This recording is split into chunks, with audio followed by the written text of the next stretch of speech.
Our story begins with a fat otaku who called himself the Nobody. Because of this, he suffered a lot in school, so he decided to study, believing that if he worked hard and made a lot of money, all those problems would eventually disappear from his life. That might have actually worked, except for one thing. He truly was a fat otaku and not intelligent at all. After finishing school, the only opportunity he had was to become a sparring partner, and that was only because the requirement for becoming a sparring partner was to weigh more than 100 kilograms. Soon after, the same situation as before repeated itself as he was beaten by the other members of the gym.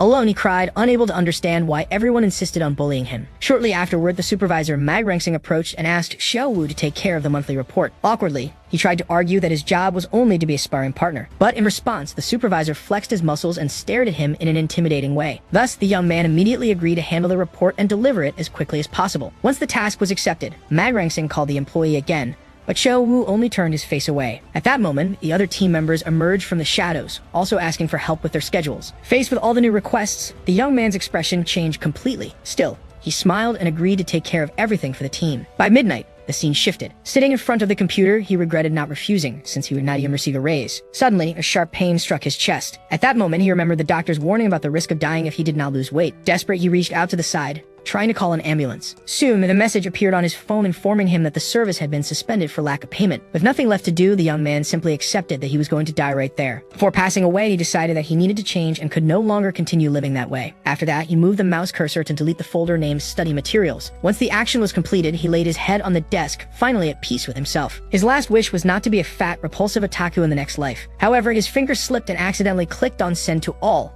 Instead, just before a new message appeared. To his surprise, Manhwa seemed impressed to see that Xiao Wu's report had already been completed. Meanwhile, the content of the studies folder was revealed. At that moment, the entire office team reacted in shock to what appeared on the meeting room screen. Suddenly, his eyes widened. Right after he was reborn as a baby and questioned whether that was truly a new beginning. 20,000 years passed on the Kyushu continent. Then, a young girl held his arm while calling him by name. With that, Tushang Xiaoyu reminded him of their promise to explore the world together beyond the mountain. She then commented that she had trained there for 20,000 years without even realizing time had passed. Finally, the young man claimed he was just an ordinary person who would only cause trouble if he went down the mountain. Xiaoyu, however, could not understand how an ordinary person could lift a mountain. At that moment, he confirmed to himself that he had truly reincarnated. His new life was as the young master of demonic sect. For this reason, he hid away to train since the sect was in decline and could not protect him. The girl only smiled, thinking about how his company saved her from boredom. The lessons of his past life motivated him to train rigorously for 2 millennia. After so much time, however, he finally realized something while walking by her side. Suddenly, a giant serpent appeared in front of them, making him understand that he had been transported into a fantasy world. Even so, he still saw himself as a genuine Wu Lingjin, but without spiritual roots. As soon as the creature lunged forward, he thought that, aside from his physical strength, he had nothing else. In an instant, he prepared a punch with a clenched fist. The blow struck the serpent's body directly, releasing a massive shockwave. Immediately afterward, the force tore through the creature and opened a clearing in the forest. Small debris rained down from the sky as he observed the result. With that, the young man suggested they eat serpent meat, and the girl agreed enthusiastically. His companion looked at him with admiration, impressed that he had defeated a golden core level dragon. Suddenly, a voice interrupted them as they prepared to cut the meat. At that instant, a man on a floating sword accused them of stealing the dragon he had been hunting. Instructor Xiao Chunhu of Xuanchen Academy declared that they were members of the demonic sect. The young man stared back at him, his expression unchanged. Soon after, he denied the accusation, wondering how the man had discovered them. Without a second thought, he bowed to the ground and began apologizing. The instructor observed the pair, knowing that they were only a fox demon and a common person without spiritual roots. Thus, he decided there was no need to waste more words on them. Immediately afterward, he charged with his sword, using the second form of his technique. As the weapon was launched toward him, Wu Lingjin caught it in midair, leaving the instructor stunned. Even while bowing, he apologized for having caught the sword, leaving Xiaoyu confused about the situation. The opponent refused to believe it, as a common person could never stop his flying sword. Therefore, he turned to the girl and accused her of secretly helping the young man. After a moment of hesitation, his expression shifted. The man then decided that both of them would die for their arrogance and attacked with 2 swords. Once again, Wu Lingjin caught the blades in the air, astonishing his opponent. Soon he bowed again, asking the instructor to kill him but not to harm Xiaoyu. The instructor then summoned dozens of swords and launched them toward the girl. Without hesitation, the young man stepped in front of her as the weapons approached. With swift movements, he dashed among the blades to intercept them all. In the end, he was holding every single sword and apologized for catching them on instinct. The opponent froze, not knowing how to react to the situation. Quickly, his demeanor changed and he apologized, calling the young man senior and claiming it had been a misunderstanding. Then he requested his swords back so he could leave immediately. At that moment, an attack grazed past his head. A burst of fire was launched toward the forest, causing a massive explosion in the distance. Wu Lingjin then agreed to return the weapons, unable to refuse the request. With that, the instructor looked at his own body, noticing the damage he had taken. The young man simply turned and said they needed to return home to cook for his father and the others. As they began to walk away, Xiaoyu turned to the man to speak about what happened. With a dark aura, she threatened him. telling him not to dare mention the matter to anyone. Terrified, the instructor agreed multiple times to her order. Soon after, the young man called her to leave and she ran to catch up with him. Alone, the man watched the two disappear in the distance, carrying the giant serpent. As soon as they were out of sight, he collapsed to his knees, wondering who those people were. His expression darkened as he thought their happiness would not last long. Immediately afterward, he burst into laughter, planning to tell the Academy's old ancestor what had happened so that the demonic cultivators would pay the price. Thus, Shoyu commented that even though Lingjin could defeat cultivators, he insisted on calling himself an ordinary person. But he denied being a match for a cultivator, while the girl argued that the man had clearly tried to kill him. Since he had no spiritual roots, the young man explained that was why he trained his body even harder. As they walked, she noticed that he did not need to train so relentlessly all the time. Even so, the young girl found it adorable how her companion seemed unaware of his own strength. Soon, the scenery changed, revealing the mountains in the distance. Next, the young man carried the pieces of meat to the entrance of a cave and announced that he was going inside. However, a sign of the entrance warned about a demonic presence and unforgivable crimes. Inside, a large cauldron was placed over the fire. Suddenly, an imposing man emerged from the shadows, threatening death to anyone who dared invade the demonic sect's territory. Yet unfazed, Wu Lingjin simply smiled and announced that he had brought serpent meat. Immediately, the group's expression changed completely as they welcomed the small visitor. Behind bars, everyone begged for the meat, saying it smelled wonderful and that they were starving. Then the young man explained that despite appearances, these were uncles who cared for him. Even so, the leader of the group only turned his face away, dissatisfied. At that moment, Wu Di, the sect leader, asked if the boy still considered him a father, since he had not seen him for 3 hours. But the son justified himself, saying that hunting and preparing the food had delayed him, though his father retorted that he knew what was happening outside. Then the elder accused the girl, trying to convince him to descend the mountain again, but the young man denied it. The leader's response was a furious shout, absolutely rejecting the request. The outburst left both the son and Xiaoyu shocked. Even sealed for 20 millennia, Wudi claimed he still remembered the cunning of the righteous sex. With that, he asked if the boy wanted his own father to bury him, which made the young man apologize. However, he hesitated for a moment before continuing. Soon after, the patriarch exploded, saying he had heard the same excuses for 20,000 years. The son's attitude left the man completely speechless. Still, Lingjin declared that he no longer wished to remain in the forest, even if it meant being hunted or killed. Then the other members called him naive, reminding him that he was the last of the family and that leaving would be suicide. At that moment, Xiaoyu interrupted the discussion to reveal that they had encountered a righteous cultivator, and she revealed that her companion had defeated him with a single punch, although he tried to claim it had only been a misunderstanding. Hearing this, Wudi silently questioned whether the boy had really grown so strong, yet he still shouted that Lingjin was just an ordinary person without spiritual roots. Next, he asked how his son would face stronger cultivators, leaving the girl worried. Thus, the father warned him not to think himself invincible just because he had defeated a few enemies. But the young man replied that he had never spoken of being invincible and that he was not interested in such things. His true goal, he revealed, was to break the seal and rescue them, something he could never achieve in the forest. Then Wudi turned to the others and asked if they had told this to his son, but they all denied it. At that moment, the boy remembered how his father, even while sealed, had always cared to protect him. Now that he was grown, he declared it was his turn to protect the elder. At this point, Xiaoyu interrupted to remind them of something they had forgotten. She explained that since her companion had no demonic aura, his identity would not be discovered, and the others agreed. Even so, Wudi refused to accept the risk because any advancement would release his aura and kill him. Then the son turned to leave, asking not to be blamed for a decision he had already made. As soon as he turned his back, he heard his father shout for him to stop. Right after, an object was thrown toward him. He caught it in the air while Xiaoyu also glanced at the item. Not understanding, the young man asked what the object in his hands was. The elder explained that it was the qualification for the Xuanchen Academy exam, suggesting it as a first destination. Immediately, the group grew excited at the news, since the academy was famous for training golden core level cultivators. Then Xiaoyu questioned the decision, but Wu De argued that the most dangerous place was also the safest. With that, the young man understood that there he would find countless cultivation paths and might discover one for himself. Next, he began packing his belongings into a large bundle. Soon he appeared ready to depart with an immense load, announcing his departure for Xuanchen Academy. Curious, the girl asked how his father had obtained the item, but he refused to answer. Then Wu Di admitted that he could no longer protect his son. Therefore, sending him to the academy was the best way to keep him alive.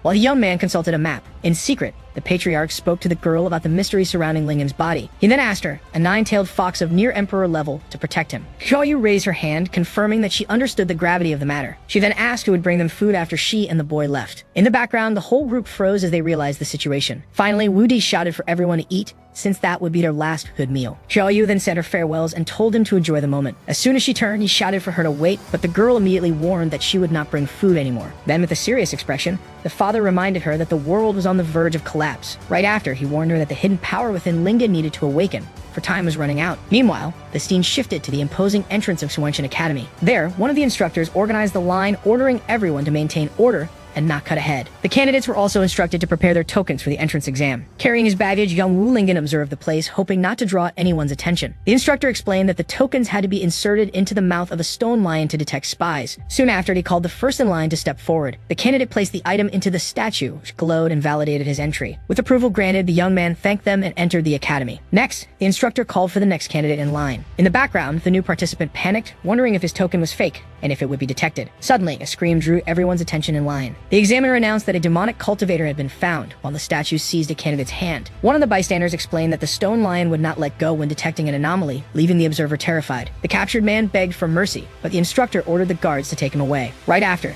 the examiner and another candidate pointed at the boy, informing him it was his turn. Then the instructor called him suspicious because of his large pack and ordered him to insert the token. Repeating to himself so he would not make a mistake, he approached the stone statue with a trembling hand. Suddenly, the other candidates felt a tremor run through the courtyard floor. With that, the young man placed his hand inside the mouth of the stone lion. The instructor confirmed that the admission ticket was in order as the statue glowed. Right after his sigh of relief, the creature's eyes lit up and a red energy began to emanate. In an instant, the statue clamped down on his arm with force. The lion's head detached from its base and remained locked onto his arm. Then the rest of the statue's body crumbled into pieces, leaving the examiner stunned. He stood frozen, not understanding what had happened, with the head still stuck on his arm. Awkwardly, the young man apologized and tried to fix the damage by gathering the pieces from the ground. Then the instructor accused him of being a demonic cultivator and ordered his immediate arrest. While being restrained by the guards, he tried to argue that the ticket was valid. At that moment, the examiner explained that the lion automatically attacked whenever it sensed demonic energy. Only then did the young man realize that he had been contaminated by demonic aura from living among the others. Suddenly, Shoei's voice echoed across the courtyard,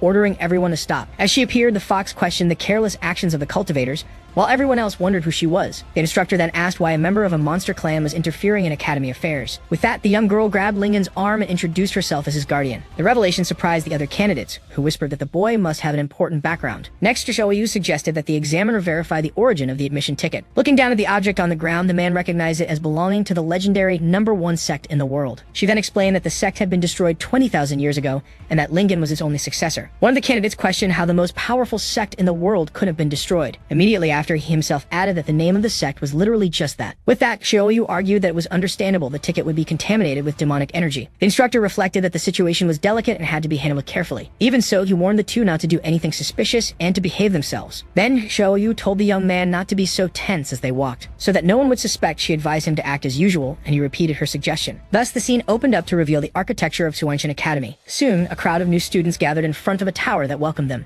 From above, the academy instructor, Mei Yanli, silently observed them all. Next, Master Huang Luhong approached to ask about that year's new students. The examiner commented that there were quite a few promising candidates in the courtyard. Among them were Baidi from Yujin Peak and the young Master T. Shankao from the Huan sect. Wasting no time, the young man invited the girl to practice dual cultivation with him. But with a serious expression, she simply told him to disappear from her sight. Around them, others whispered that the girl was a super genius, the daughter of the master of Yujin Peak. Even so, Baidi concluded that his father was right and none of the newcomers, they were worth his attention. From above, Instructor Mei commented on the quality of the students but hesitated for a moment. He sensed that something strange had mixed in with the group while Wu Lingjin tried to act normally. Master Huang laughed, thinking he was just someone eager to show off his newly acquired strength. The examiner Mai, however, doubted that with such flashy behavior he would pass the first test.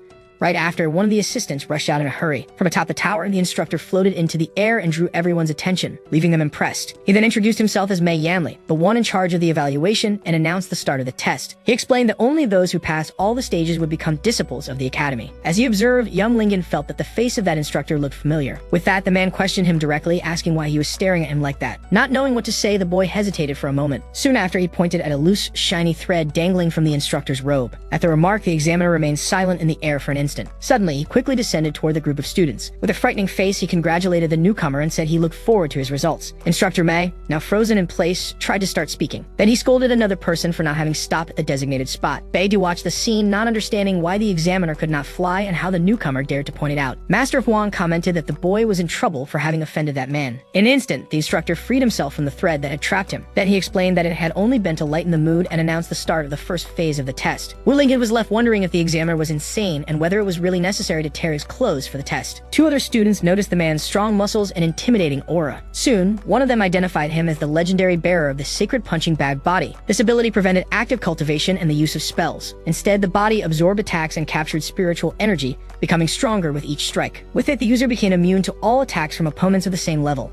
Thus, the sight left Lingjin shocked, wondering if only masochists could become cultivators. Then the instructor announced that each candidate had to hit him with a punch so he could evaluate their potential. Smiling, the man thought that by controlling the test, he could ensure the boy's failure. He then pointed at Wu Lingjin and ordered him to start first, but the young man only warned him to get ready, since he was quite strong. The examiner laughed, saying that not even a nascent soul-level cultivator could harm him. However, just as he continued to boast of his resilience, he was interrupted. A punch struck his face squarely before he could finish the sentence. The shockwave blasted through the instructor and destroyed part of the academy behind him. All the other candidates stood frozen, completely paralyzed by the scene. Meanwhile, Master Huang looked out the window, sweating and unable to believe what he was seeing. He then turned his eyes toward the massive crater the punch had created, carving a path through the mountains. With a pale face, he realized that everything was over for him. Amid the rubble, the instructor was sitting on the ground while smoke rose from his body. With his eyes rolled back and foam in his mouth, the man looked completely unconscious. Not understanding the gravity of the situation, the young man turned to the others and asked if that meant he had passed. In response, the other candidates only stepped back in silence. From the rooftops above, a fox leaped nimbly. Studying Xiaoyu observed the scene, noticing how Lingjin had already drawn everyone's attention. In the crowd, one of the students questioned how the examiner had been affected, since theory said otherwise. With that, Baidi turned to the newcomer and asked how he managed to accomplish such a feat. Meanwhile, Master Huang approached the instructor lying on the ground.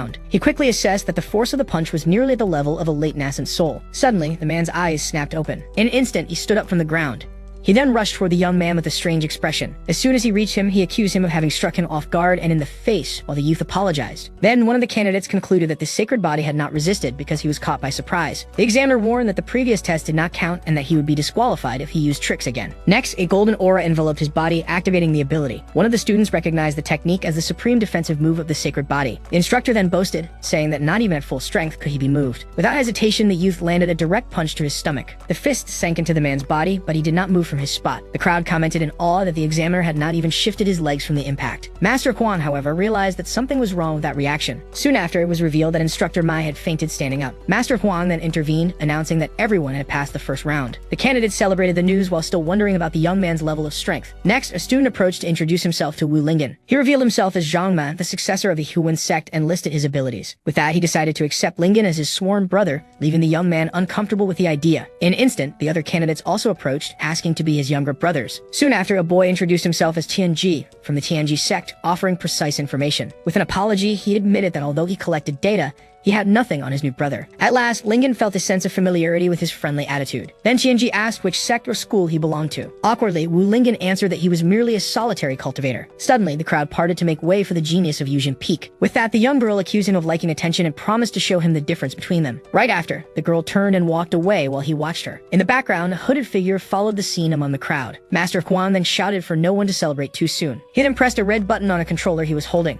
The ground beneath the candidates lit up, and they all wondered what was happening. Amid a tremor, the group found themselves transported into a dark, enclosed place. From the outside, the structure revealed itself to be a massive metallic cube. Inside the cube, several robotic creatures and mechanized knights appeared before them. As soon as they were transported, the candidates found themselves surrounded by warriors in giant armor. From above, the scene revealed how small they were compared to the machines encircling them. With a smile, Huang Luhong introduced himself as the master of the Jiqiao Pavilion and the examiner of the second phase. He then explained that all the puppet mechanisms in the chamber had been created by his pavilion. The test consisted of dodging hidden weapons that would be launched continuously against them. Soon, he lit a stick of incense and warned that the challenge would last until a flame burned out. Chen Jie then began to warn that the weapons fired by the puppet mechanisms were dangerous. In an instant, the eyes of the machines lit up, confirming that they were real. With that, the robots began firing energy blasts at the candidates. The students ran desperately to dodge the attacks, which exploded all over the ground. The machines continued firing non-stop. Many were struck by the explosions and gave up on the test almost immediately. From afar, Huang Luhong observed that the boy from the Huan sect was doing well. Zhang Me activated his technique and stood still while the beams of light curved around him. With a smile, he boasted that no one could strike him from behind with that ability. Right after, however, a beam of light struck him squarely in the chest. The examiner only covered his face, pretending he had not jinxed him. He then noticed that the girl from the Yujin sect was also proving to be surprisingly strong. Suddenly, the cultivator's expression changed as she realized something. Meanwhile, Wu Lingjin buried one of the robots into the ground. He quickly concluded that this way he would not be hit. The examiner then shouted furiously that the test was about speed and not to be misinterpreted. The examiner threatened him with disqualification if he broke any more puppets, but he only apologized. With that, young Baidi ended up remembering her father's advice. Suddenly, Instructor May grabbed the device, saying there was no need to waste words on the boy. He then pressed the buttons himself so that the youth would feel the full power of the puppets. The parts of the robots began to detach and merge in the center of the room. In an instant, they all fused into a single giant robot, surprising the solitary cultivator. Soon, Qi Jai explained that the strength of that fusion surpassed the golden core level and questioned the difficulty of the test. He also warned that the puppet's weapons were coated with a deadly poison. With arrows in his back, the young man only said he felt dizzy.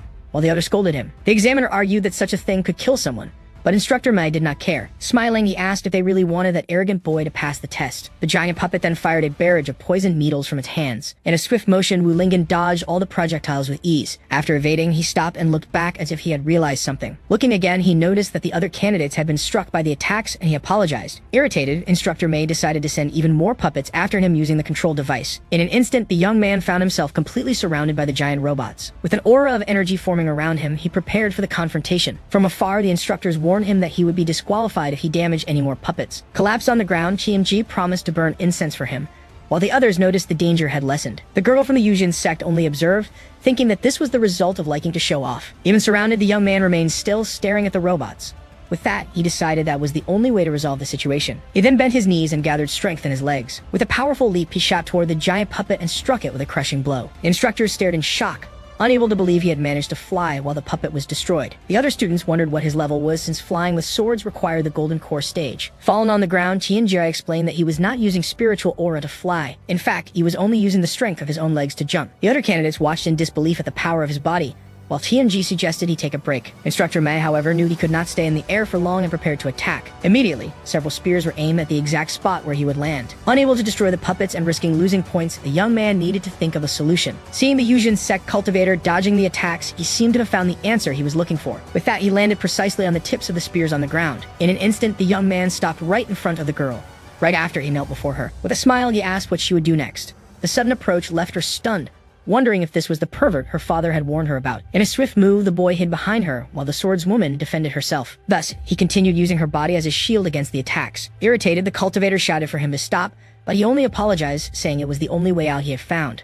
Without hesitation, the young girl tried to strike him with her blade. With that, she decided she would knock him down first before anything else. Attacked by projectiles and by his partner at the same time, the young man cried out for help when he realized he was in trouble. Collapsed on the floor, Tianji gave a thumbs up, impressed with Lingjin's skill in dodging blows. From afar, Instructor Mai laughed while controlling the attacks, wondering how the two would escape. With that, the cultivator looked at the instructors and noticed that the incense stick was almost burned out. In an instant, an idea came to his mind as he observed the examiner. He then stopped running and turned to face Bai Di as the arrows flew toward him. Right after, he filled his lungs with a deep breath. The instructors watched the scene, unsure if he was preparing to die. As he exhaled, a massive gust of wind created a vortex that pushed everyone back. The force of the blast dragged the other candidates across the arena floor. Even so, Instructor Mai held the controller tightly, believing it was nothing more than a bluff. The wind was so strong it even lifted their hair. The examiner warned him not to think he would pass the test, but the young man asked to pause for a moment. With that, he pointed out that the test's incense stick had already burned out completely. Examiner Huang realized that the breath had accelerated the burning and wondered what was wrong with the boy's body. Qianjie then shouted that Chief Lingjin actually had a deeper purpose behind his action. With that, the gust tore the clothes of several candidates, while he explained that the chief was trying to gain benefits for everyone. The swordswoman's face turned completely red at the situation. Right after, the disciple of the Yujin sect ran off, warning that it would not end there, while the young man wondered what he had done wrong. He then looked at the other participants, who were wounded and bleeding. A voice in the background commented that it had been many years since such an interesting freshman had appeared. Suddenly, the headmaster of Suanshan Academy,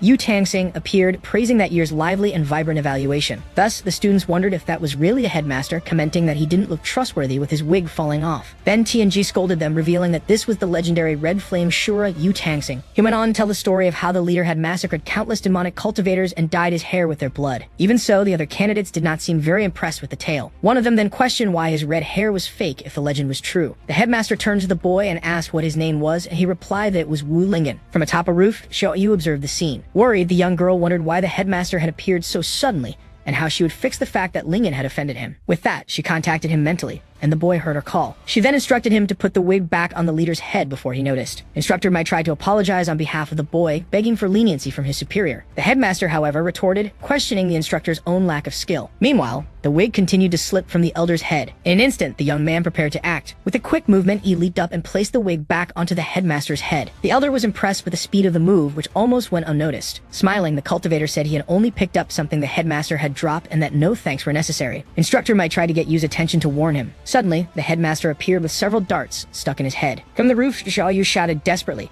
telling him to differentiate between the wig and hidden weapons. Instructor Mi grabbed the boy by the neck, accusing him of attacking the elder, but he apologized, saying he had made a mistake. The leader, however, questioned whether they really thought such small things could harm him. Instructor Mai pointed at the blood dripping down, but the superior insisted that it was part of the test. The boy seemed impressed, but Xiaoyu realized the headmaster was only pretending to be brave. Then the young man offered to remove the weapon stuck in his head. As soon as the dart was pulled out, a black liquid spurted from the wound. The leader then collapsed to the ground, revealing that his legs were hairy. Instructor Mai ran and caught him before he hit the floor. The other students commented that he seemed just like an arrogant old man and that he had hairy legs. Examiner Huang then announced that all the remaining students had passed the second phase and that the next test would be held the following day. As the instructors carried the headmaster toward the alchemy hall, the others only watched the scene. One of the candidates remarked that although they had passed the evaluation, something felt strange. Suddenly, one of them remembered something important as he found himself surrounded by puppets. Everyone shouted at once, asking Master Huang why he hadn't deactivated the mechanical puppets. From a distance, Instructor Mai observed the chaos in the courtyard, while Lingjin remained safe. Hidden, Instructor Xiao Chunhu thought to himself that he had not expected the boy to hand himself over so easily. Later, the students lamented that they had almost been killed by projectiles during the test. Thus, the scene shifted to the student dormitories at night. There, Xiaoyu found him training and asked why he wasn't resting, but the boy said he needed to pass the test. She then agreed that the next evaluation was crucial for obtaining more training resources. Even so, the young girl reminded him that balancing work and rest was also important. With that, she offered to help him unlock his meridians,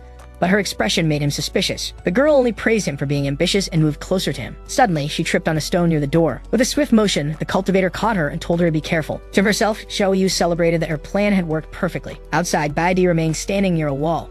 With that, she promised herself that she would make Wu Lingjin pay for what happened. Suddenly, a noise startled her. Immediately, she turned toward the sound, which came from his room. Her expression changed as she tried to understand the scene. Through the window, the girl saw the silhouette of Wu Lingjin and wondered what he was doing there. Thus, she tried to convince herself it was a mistake, since the boy had barely even arrived at the academy. With that, she decided to calm down so she could observe the scene more clearly. Looking again, the silhouette at the window seemed to confirm her suspicions. In reality, he was only training with his jump rope, which fortunately his uncles had found. Meanwhile, Xiaoyu regretted spilling the red flower wine used to treat injuries. She then crouched down with a cloth to start cleaning the puddle on the floor. As she stepped on the liquid, the young girl slipped and suddenly fell. Outside, Baide prepared to break into the room, determined to save the girl. Suddenly, a frightening silhouette appeared in the window, making her scream in terror. She quickly covered her face, believing it was already too late to do anything. Inside the room, the cultivator asked Xiaoyu if she was all right, but she only said she had fallen. With that, she lamented that her clothes had been stained with a red liquid. The scene left him flustered, making him avert his eyes. He then offered to help her find clean clothes and turned toward the wardrobe.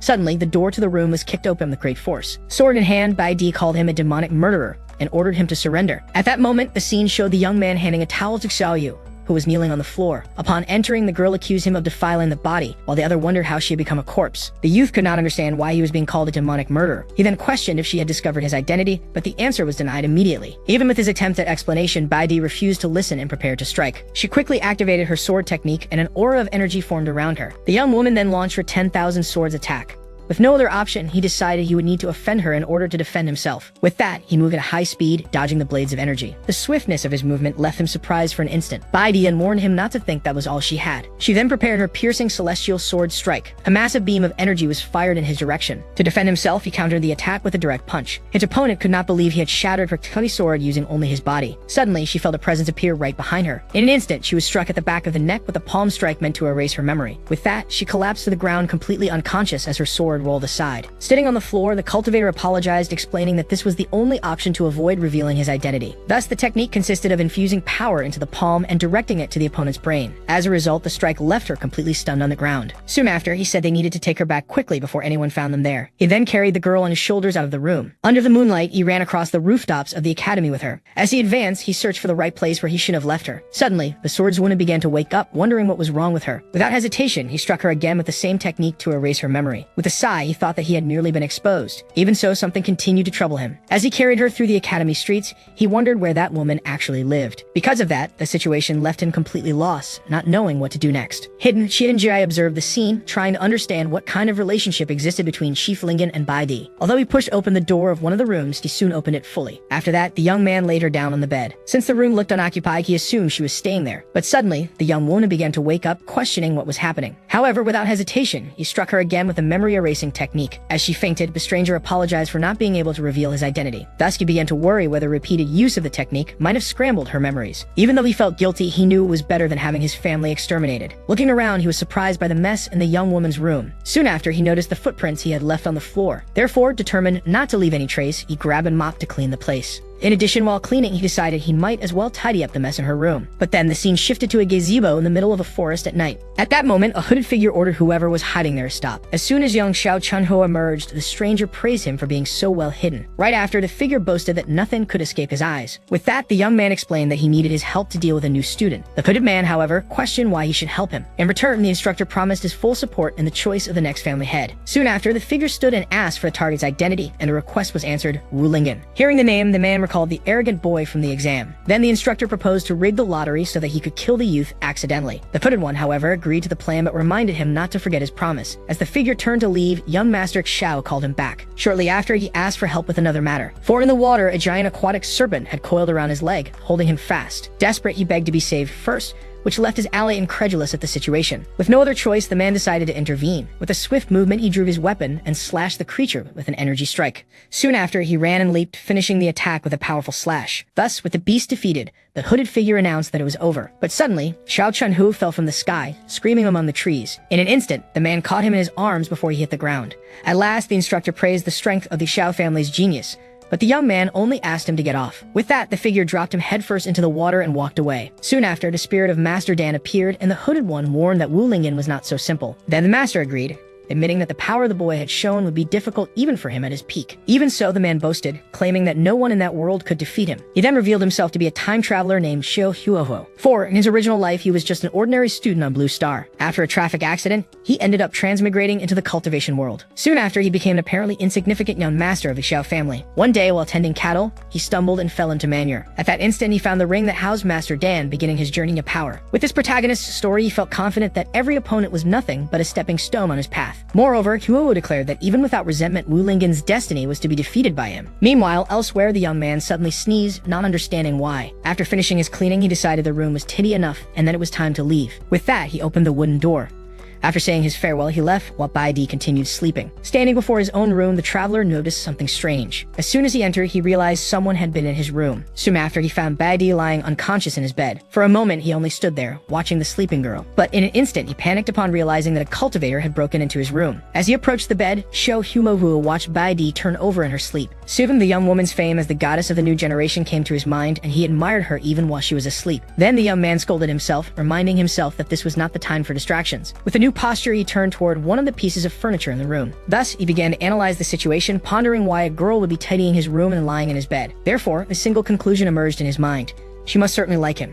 The memory of comic books from his past life made him believe that, as the protagonist, it was his destiny to have a heroine in love with him. As he looked at the sleeping girl, he questioned whether Bai Di could be his destined heroine. Soon after, his expression changed as he noticed that despite everything, the girl still had not awakened. At that moment, Master Dan appeared and revealed that her consciousness was damaged, which was preventing her from waking. Thus, Xiao Huohu assumed that Bai Di had spent so much energy cleaning his room that she fainted, leading Master Dan to scold him. Unbothered, the young man leaned over the bed, confident he could help using the first aid knowledge from his past life.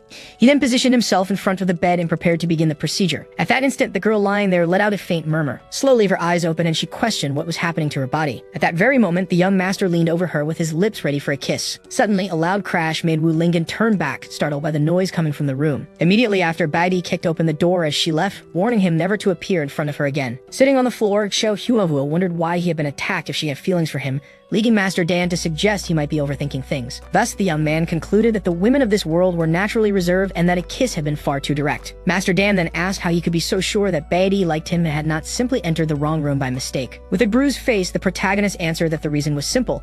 He was a natural-born protagonist.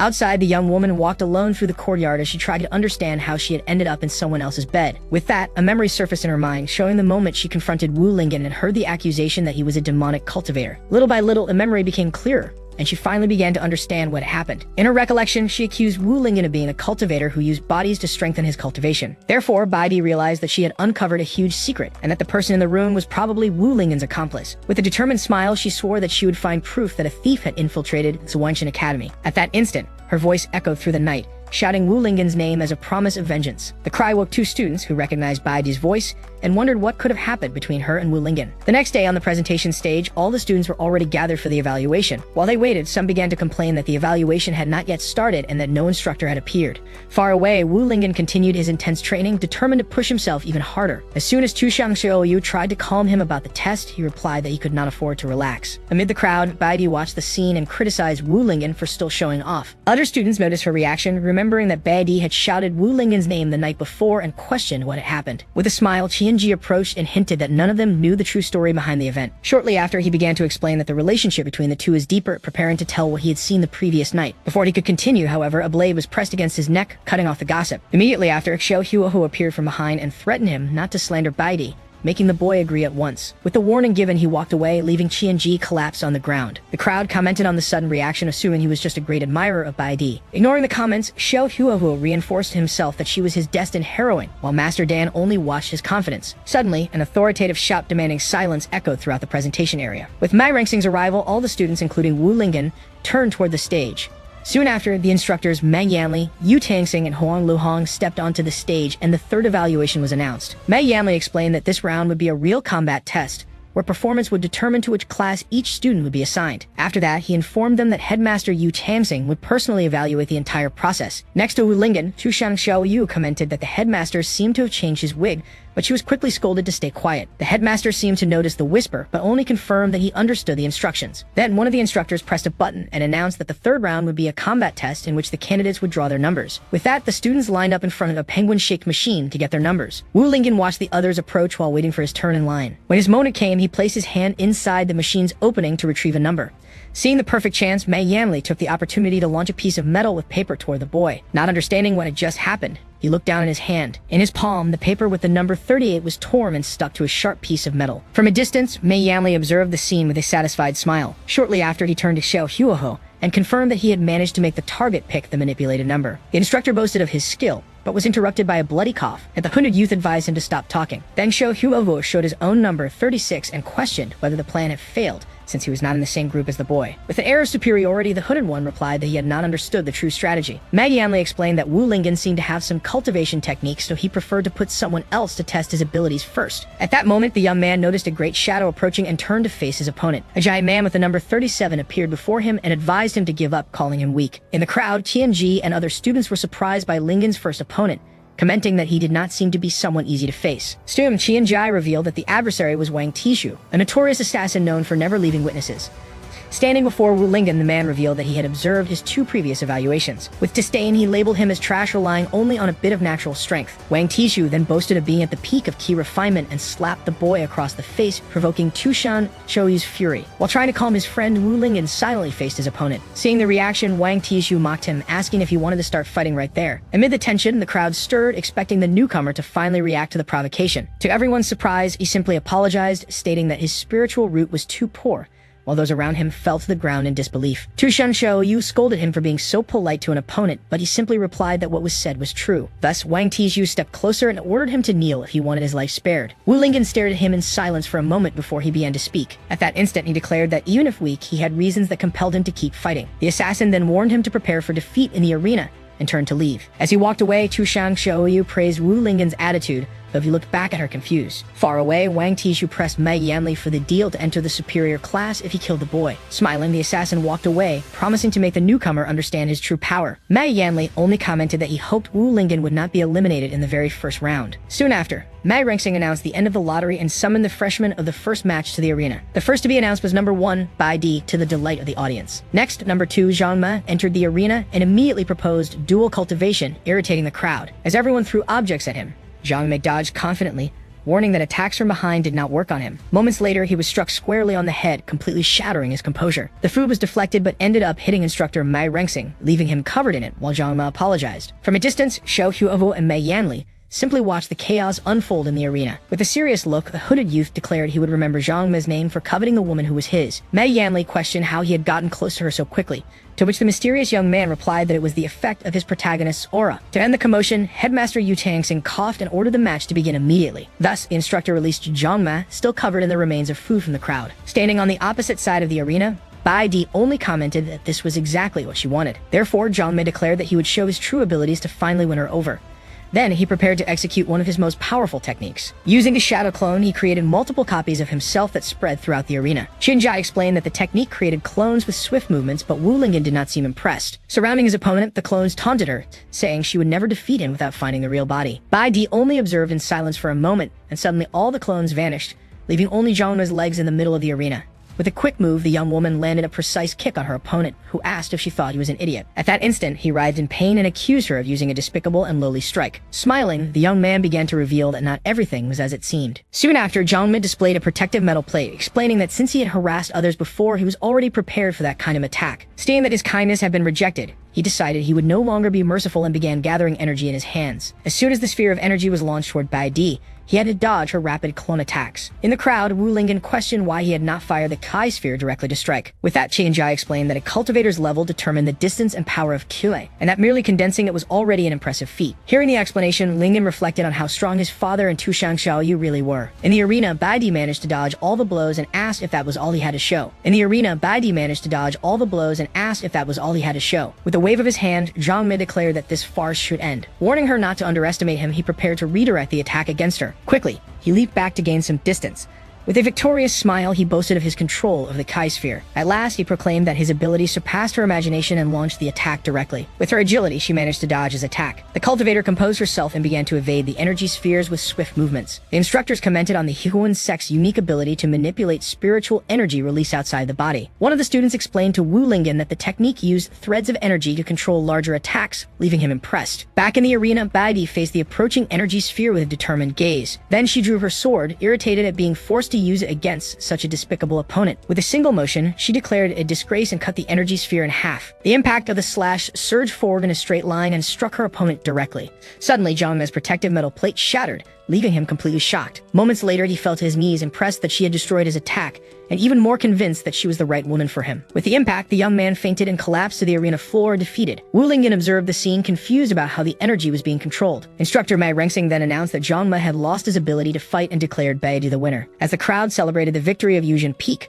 the swordswoman remained still at the center of the arena. Beside Tushang Xiaoyu, the young man reflected on whether this was what battles between cultivators were truly like. Suddenly, a girl appeared holding an enormous chicken leg. Hearing the noise, Lingjin turned to see what had happened. The pink-haired girl then recognized Bai Di, expressing her admiration for the #1 cultivator of the new generation. Soon after, she commented that she also wished to be that strong one day. The newcomer approached Wu Lingjin, who was surprised by her height. Without meaning to, she bumped into Tushang Xiaoyu, who was shocked by the impact. At that instant, the fox assumed that this was the kind of thing Lingjin liked. The pink-haired girl noticed the boy's gaze and deduced that he was craving food. Seeing everyone's reaction, she offered the meat and asked if he wasn't desiring something else. Though scolding himself, Wu Lingjin admitted he was hungry from training and accepted the piece of meat. Tushang Xiaoyu panicked, not knowing what to do as she realized he really did want the food. Thus, she could not believe that a stranger had understood Lingjin's desires better than she had. Meanwhile, the instructor ordered that Zhangme be removed from the arena so the next candidates could prepare. With his mouth full, Wu Lingjin asked the name of the girl who had fed him. Smiling, she introduced herself as Merong Chan, the student who had entered the academy the previous year. Tushang Xiaoyu questioned her about being a senior,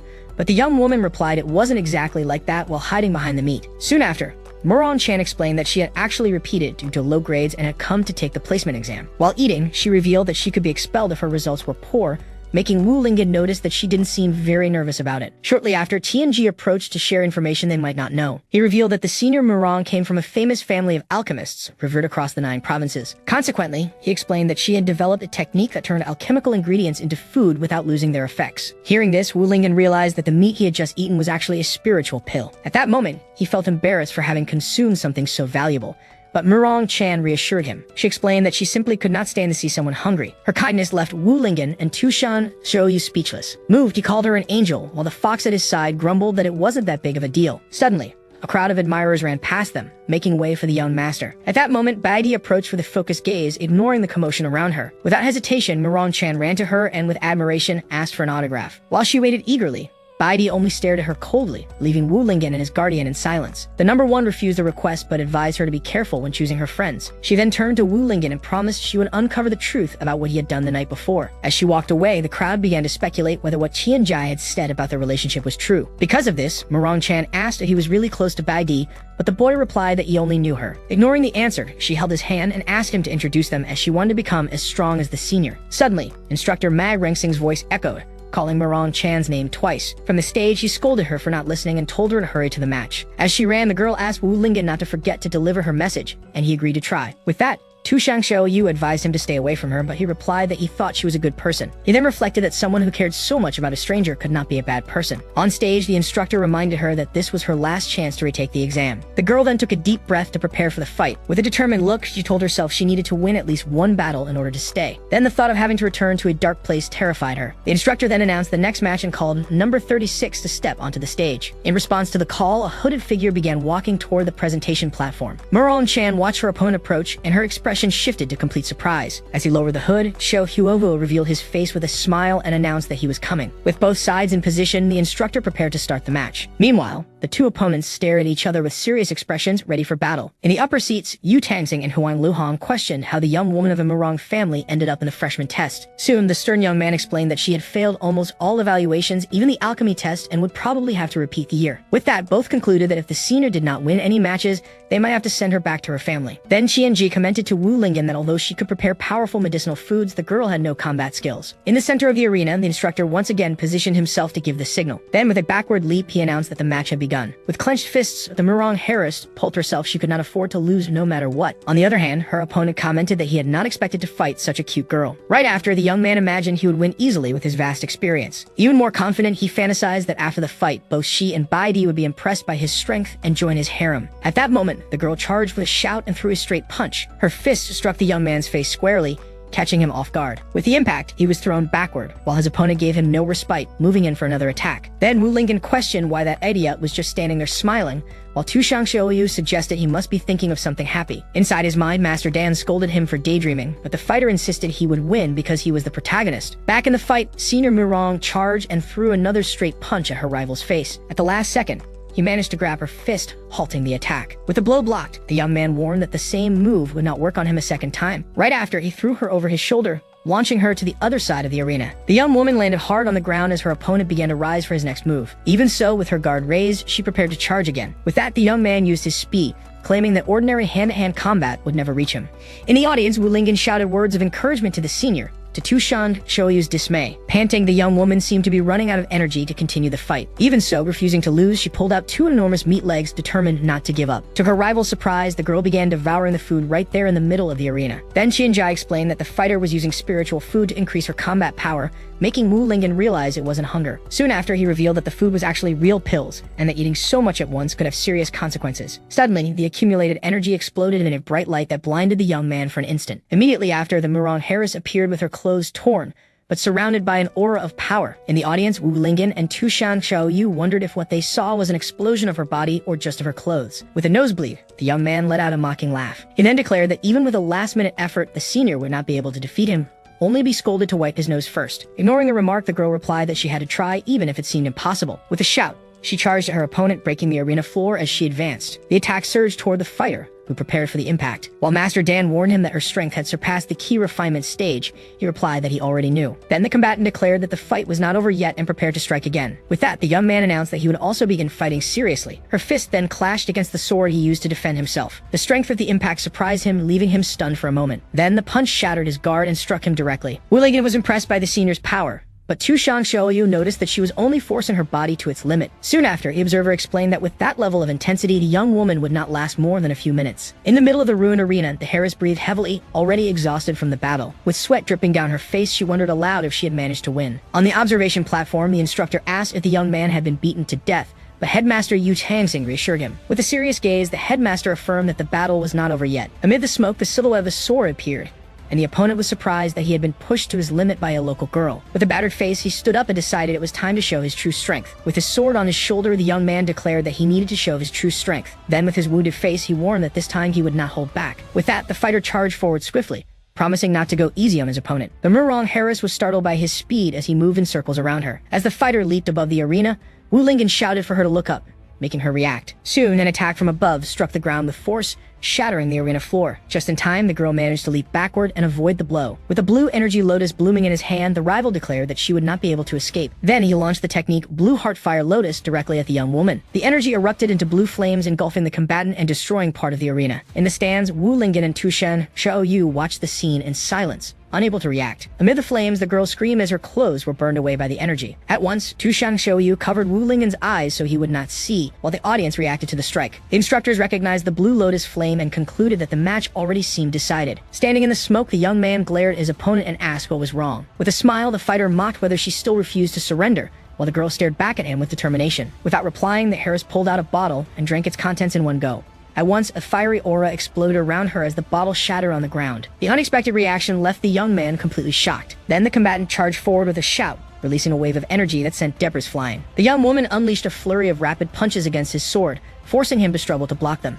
Watching this scene, one of the instructors questioned whether the girl had gone mad. Moments later, Wu Lingjin wondered if her aura had intensified due to a breakthrough, but Tushang Xiaoyu denied the possibility. The fox then explained that the senior was pushing her limits with even more pills. With that, Tushang Xiaoyu concluded that at that moment the girl was literally burning her own life force. Even injured, the fighter continued her assault, shouting over and over that she could not lose. Seeing her stubbornness, the young man warned that he would no longer hold back. With a new move, he trapped her inside a giant blue lotus, which exploded and sent her flying. As soon as she landed, the fighter prepared to finish the battle. Seeing the danger, instructor Mad Rengsing shouted for the match to be stopped immediately. Ignoring the warning, the young man unleashed his blue lotus whirlwind attack upon the heiress. The instructor shouted again to stop the match, declaring it already over. With a look of panic, Mei Rengsing realized it was too late to intervene. Lying on the ground, the girl wondered if it truly was the end for her. Soon, a memory surfaced, showing a relative destroying her food and scolding her for disgracing the family with useless recipes.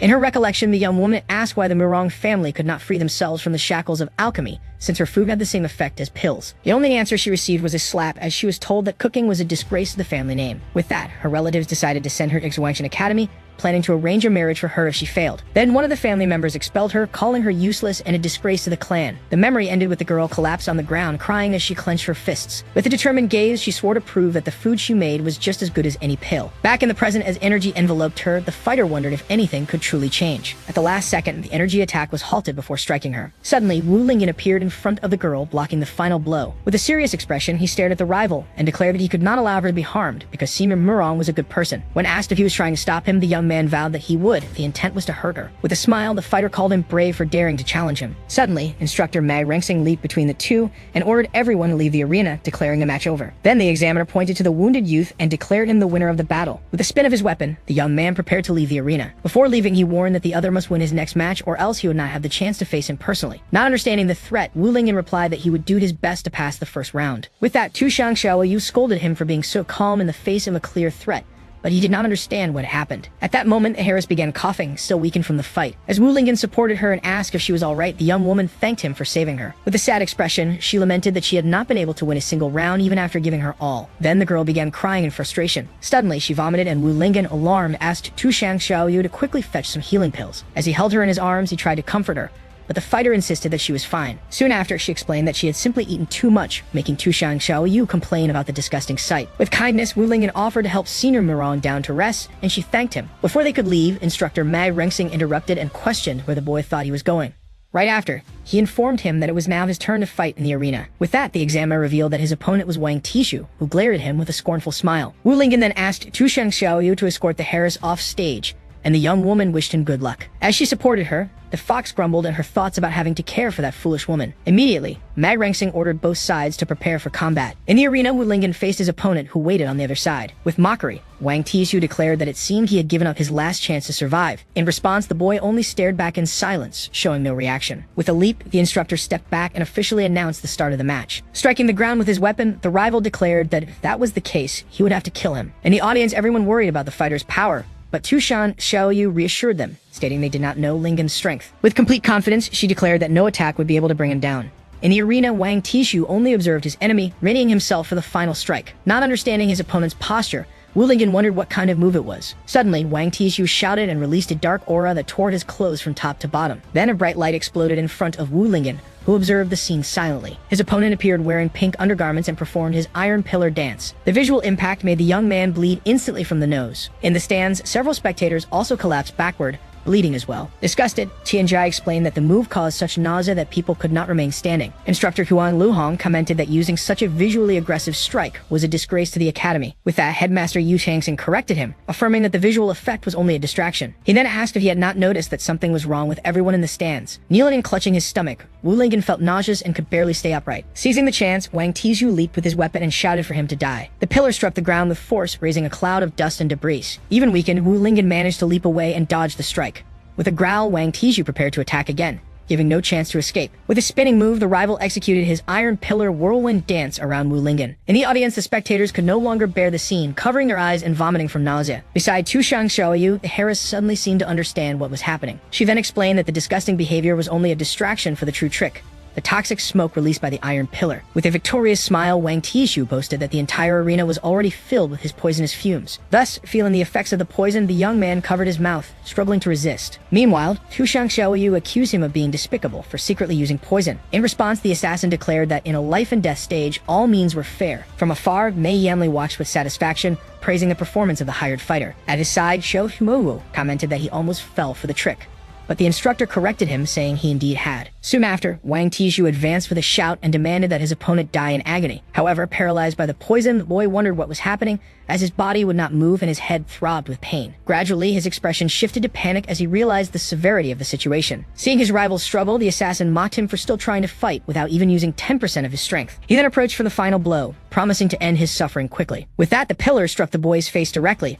forcing him back with injuries, while the enemy watched him with disdain. Right after, he launched into the frenzied iron pillar dance, landing a brutal sequence of strikes. The barrage of blows pounded the body without pause, and the boy could only endure the impacts. In the stands, Murong Chan shouted for him to stop fighting, while Tianji worried about the imminent defeat. Desperate, the fox pleaded with the instructors to stop the match immediately. However, Magrangxing replied that he could not stop the fight, since the boy still had the ability to fight back. Despite the order, the relentless strikes continued to batter his body. From afar, Bai Di observed and questioned whether this was all the strength he had, disappointed by what she saw. With his opponent already weakened, Wang Tizhu prepared for the final strike. Soon after, the pillar hit its target directly, spraying blood across the arena. The scene shocked the entire audience, and even the assassin himself was surprised by the result. Even so, the young man managed to catch the iron pillar with his hands, halting the attack. Not understanding, the enemy questioned why he was still resisting with the little strength he had left. Wounded, the boy explained that because he had so little energy, he needed to put everything he had into a single punch. With a contemptuous smile, the rival asked if he truly believed such a weak punch could hurt him. In that instant, the fist struck Wang Tizhu's side. Immediately, his expression shifted to shock as he felt the impact. Suddenly, a wave of energy erupted from within his body, and he screamed as the damage spread. The force of the punch rippled through the arena in rings of energy, expanding from the point of impact. The explosion was so strong it could be seen from the stands, leaving all the spectators stunned. With his body battered, Wang Tizhu glared at the young fighter, unable to believe what had happened. At last, with a final gasp, the assassin collapsed onto the arena floor, completely defeated. Standing, covered in wounds, Wu Lingjin simply declared that he had won the fight. Lying on the ground, Wang Tizhu muttered that defeat was impossible. Then he questioned how his opponent had managed to defeat him so easily, even while poisoned. Wu Lingjin only turned away without giving a direct answer. With a serious gaze, the young man revealed that this was the power he possessed even in a weakened state. Not understanding, the defeated man called him a monster, shocked by the revelation. Soon, instructor Magrangxing announced that the winner of the round was Wu Lingjin. With a discreet smile, the young man celebrated his victory. After that, the instructors decided to disperse the poisonous mist left in the arena. With this, Huang Luhong released a device that flew over the battlefield. The artifact spread an antidote that fell like rain, healing all those affected by the poison. As he felt the rain, Wu Lingjin realized his strength had been restored. At that moment, Murong Chan ran toward him and congratulated him on his victory. With a hug, she praised him for being even more powerful than she had imagined. The scene stirred Tushang Shoyu's fury, who advanced toward the two with a threatening look.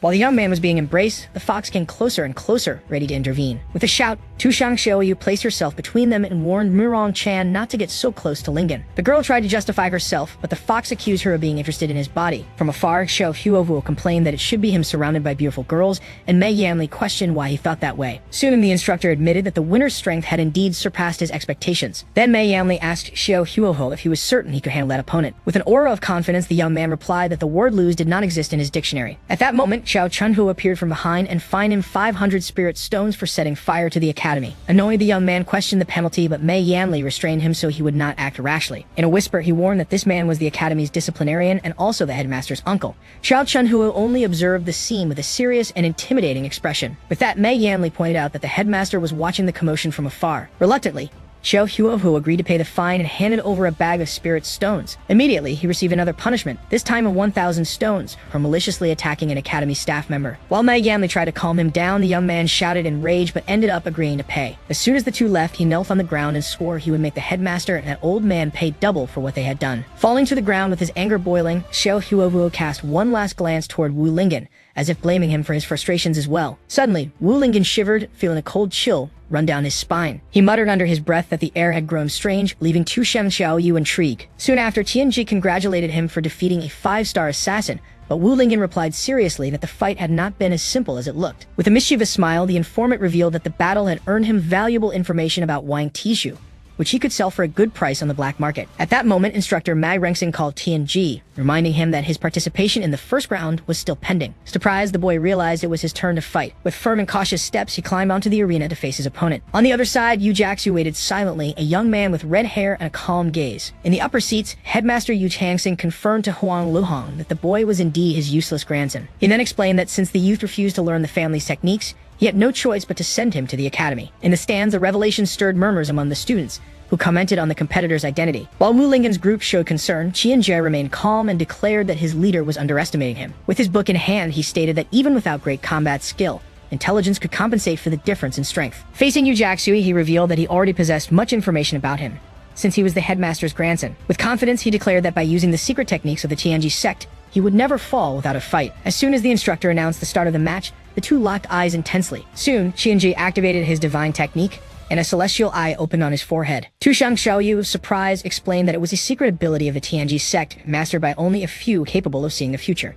Observing Qianji's stance, she remarked that he had indeed saved a trump card for this moment. Meanwhile, Yu Jiaxu prepared himself, curious to see the power of that technique. Focused, Qianji began the Tianji deduction. The technique revealed that there was an 85% chance that Yu Jiaxu would open the fight with an earth-based attack. Immediately after, Yu Jiaxu used the earth and rock surge, forcing Qianji to quickly leap aside to dodge. From afar, Yu Jiaxu watched as the boy balanced himself atop one of the rocks. With a confident smile, Tianji declared that he had already calculated that attack and thus would not be hit. Impressed with his precision, Wu Lingjin commented on the boy's movements, and Tu Shang Xiaoyu confirmed it was the effect of the technique. She explained that the celestial eye allowed Tianji to access the divine thoughts of the Tianji ancestor as if he were possessed. At that instant, a powerful aura appeared behind him, revealing the imposing image of an ancestral spirit. As the young warrior prepared for her attack, a red aura began to surround her hands. With that, Tianji's technique revealed that the chance of an earth-based attack combined with martial arts was 90%. Immediately after, the girl charged forward at high speed, using the Shining Trail technique to close in on her opponent. Without panicking, the boy simply raised his hand to the exact position indicated by his premonition. The moment the enemy's fist approached, he managed to block the strike with precision. Even with the block, the force of the impact landed squarely on his face. With the blow, the young visionary was thrown backward and fell unconscious onto the arena floor. While his opponent looked on, the boy remained on the ground, completely defeated. From the stands, Wu Lingjin and Tu Shang Xiaoyu shouted the student's name, shocked by the result. Even injured, the boy was already back on his feet, scribbling in his notebook about the need to calculate the difference in strength next time. Right after finishing his notes, he fainted again, leaving Wu Lingjin even more worried. At that moment, instructor Mei Rengsing congratulated the young master on his victory, while Wu Lingjin wondered if his companion would be alright. In the upper seats, the headmaster remarked on the fighter's progress but lamented that he still refused to use the Yu family techniques. After the fight, the victor looked toward the instructors in the sky and then turned to leave the arena. With that, instructor Mag Rengsing authorized him to step down from the stage. Soon after, Wu Lingjin carried his colleague on his back, praising him for his strength and his third eye technique. With his face swollen, the boy replied that he didn't need to learn such things, but Wu Lingjin regretted having little talent for it. At that moment, instructor Mei Rengsing announced that the second round would be organized randomly and that the students called should step into the arena. In the upper seats, the headmaster and instructor Tuan Luhong questioned the decision to select opponents at random. Elsewhere, Xiao Huovu worried he might not get to face Wu Lingjin, but Mei Yanli reassured him. With a smile, the instructor revealed that Wu Lingjin had offended more people than just the two of them. Immediately after, Mei Rengsing crushed a piece of paper in his hand and announced that the first match had been decided. Standing before the lottery machine, he opened the slips to reveal the competitors' names. Thus, the fight would be between Wu Lingjin and Xiao Huovo, who smiled confidently. However, Tu Shang Xiaoyu and Murong Chan questioned how this was possible if the selection was random, but Wu Lingjin said he hadn't heard anything about it. At once, the instructor defended himself, asking how they could possibly manipulate the results to target new disciples. Soon after, Xiao Huohu stepped forward, claiming he believed instructor Mei would show no favoritism. Seeing his rival's hesitation, Tu Shang Xiaoyu accused him of being arrogant and afraid to fight. With a serious look, Wu Lingjin interrupted her, declaring that enough had been said. He then stated that to enter a better class, he could not back down even a little. While Murong Chan and Tu Shang Xiaoyu admired their companion's resolute stance, the visionary took the chance to jot down the two girls' interests in his notes. With both opponents in position, the arena fell silent, awaiting the start of the combat. With a smile, Xiao Huohuo remarked that he hadn't expected his rival to actually have the courage to step up and fight. He then charged forward, determined to settle both old and new grudges at once, striking the arena floor with his weapon. Moments later, Tu Shang Xiaoyu complained about the surprise attack, but instructor Mei Rengxing pretended he had already announced the start of the match. Irritated, the fox concluded that everyone in the academy seemed to be targeting her brother. In the arena, the two fighters exchanged a series of high-speed blows. With a swift move, the aggressor created an afterimage to confuse his opponent. As soon as a spectator shouted a warning, Wu Lingjin was already turning toward the strike from behind. He then delivered a quick punch and Xiao Huohuo admitted that the boy's speed was indeed impressive. Immediately afterward, a massive explosion of blue energy spread across the arena. Without retreating, the challenger used his own arm to block the advancing blue flames. With this, the opponent declared that he had already deciphered his fighting style and would not allow him to get close. Feeling the heat of the energy, Wu Lingjin blew on his own hand to cool it. Suddenly, the boy's expression changed as he realized something important. With a shout, Xiao Huohuo invoked the 3,000 Fire Dragons technique, summoning two massive creatures of blue flames. With that, the high temperature of the flames forced his opponent to retreat as he realized he could not block the strike with his body. From afar, Mei Yanli observed with satisfaction, encouraging the attack to corner his rival. Meanwhile, Baigi watched the fight, waiting for Wu Lingjin to finally reveal his demonic techniques. Cornered at the edge of the arena, he saw his enemy preparing a new strike to finish him once and for all. Moments later, the technique Twin Dragons Entering the Sea surged toward Wu Lingjin, who braced himself for the imminent impact. With a shout, Wu Lingjin declared that he had no choice but to use his full strength. Meanwhile, Marong Chan and Qian Ji watched with excitement, eager to see which move he would use. With his hands positioned, the young man prepared to execute one of his immortal techniques. Then he shouted chest exercise, unleashing a wave of energy that repelled the blue flames. Shocked, Xiao Huohuo protested that this was nowhere near an immortal technique, while the challenger boasted that he had developed it from his experience with workouts. With that, the opponent admitted he had some skill, but warned that his tricks did not end there. Soon after, the energy of the dragons dispersed, exploding into small flames around the young fighter. In an instant, the flames transformed into dozens of small lotus flowers of fire. With the arena covered in flames, Xiao Huohuo challenged him to try catching them with his hands. Faced with a new threat, Wu Lingjin decided he needed to use an even stronger immortal technique. Immediately, he performed the immortal technique of side-by-side jumping. At that moment, Zhang Me, who was watching from afar, questioned whether he had learned his technique, but was scolded by a fellow student. With rapid movements, the young man created multiple afterimages of himself that moved across the arena. Annoying Xiao Huohuo realized his rival was using the airflow from his movements to disperse the flames. With his opponent still surrounded by elemental fire energy, he prepared for a finishing strike. Thus, Xiao Huohuo invoked the prison of flaming rock confinement, encircling the challenger with fire and stone. Meanwhile, Qianji and Marong Chan questioned how he could use earth techniques,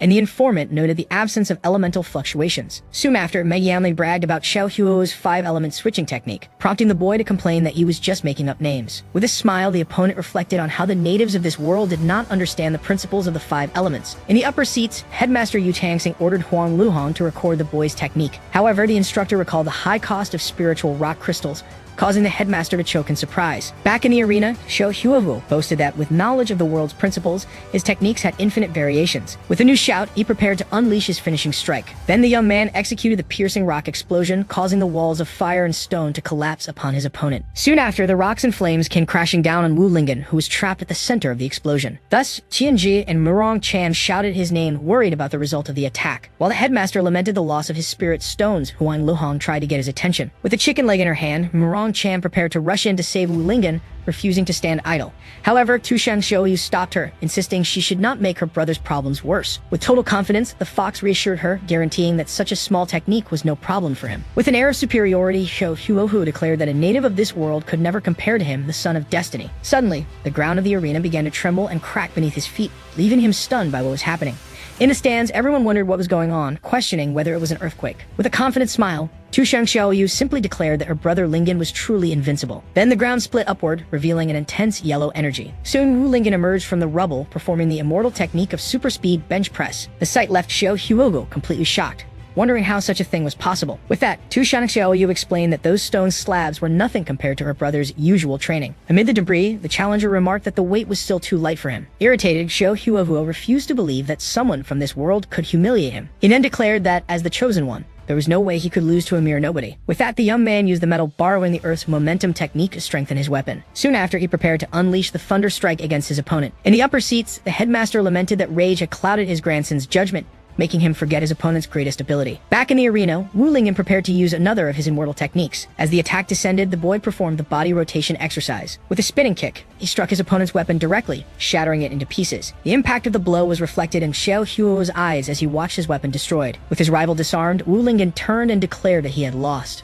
In the stands, Tu Shang Xiaoyu and Murong Chan cheered his strength and victory. From afar, Meng Yanli grew irritated, questioning how his fighter could lose to a boy without cultivation. With victory secured, the challenger began to walk away, leaving his enemy behind. Fallen on the ground, Xiao Huo screamed, refusing to accept defeat and ordering him to stay where he was. He then rose to his feet and begged Master Dan to lend him strength, determined not to lose that way. Thus, Master Dan appeared and questioned the request, refusing to risk his soul for a mere admission test. Faced with the refusal, the young Xiao Huohu argued that his coming to this world would have no meaning if he failed in such a basic challenge. Because of this, he remembered his past life as an ordinary student who was ridiculed for reading comics on his way to school. In his memories, he wondered why he was the target of laughter and wished he had the power of a protagonist to take revenge. Suddenly, the memory of a warning shout pulled him out of his thoughts. Soon after, the image of a desperate driver emerged as a truck rushed toward him. At that moment, he recalled the instant he realized he had been transported into the world of a comic. In this new beginning, he became a young master rejected, constantly humiliated by others who threw mud at him. Still, he looked at a ring on his finger, determined never again to be treated as useless. Shortly afterward, he remembered that inside the ring lived the spirit of a powerful cultivator called Master Dan. With the help of his mentor, he quickly advanced in his cultivation and reached the stage of key refinement. As soon as he gained strength, he made all who had bullied him pay the price. His remarkable performance made him stand out among the members of his generation and earned him the respect of his family. Afterward, he revealed that his goal was to become the patriarch to prove he was no longer weak. Back in the present, he declared that because he possessed a special ability,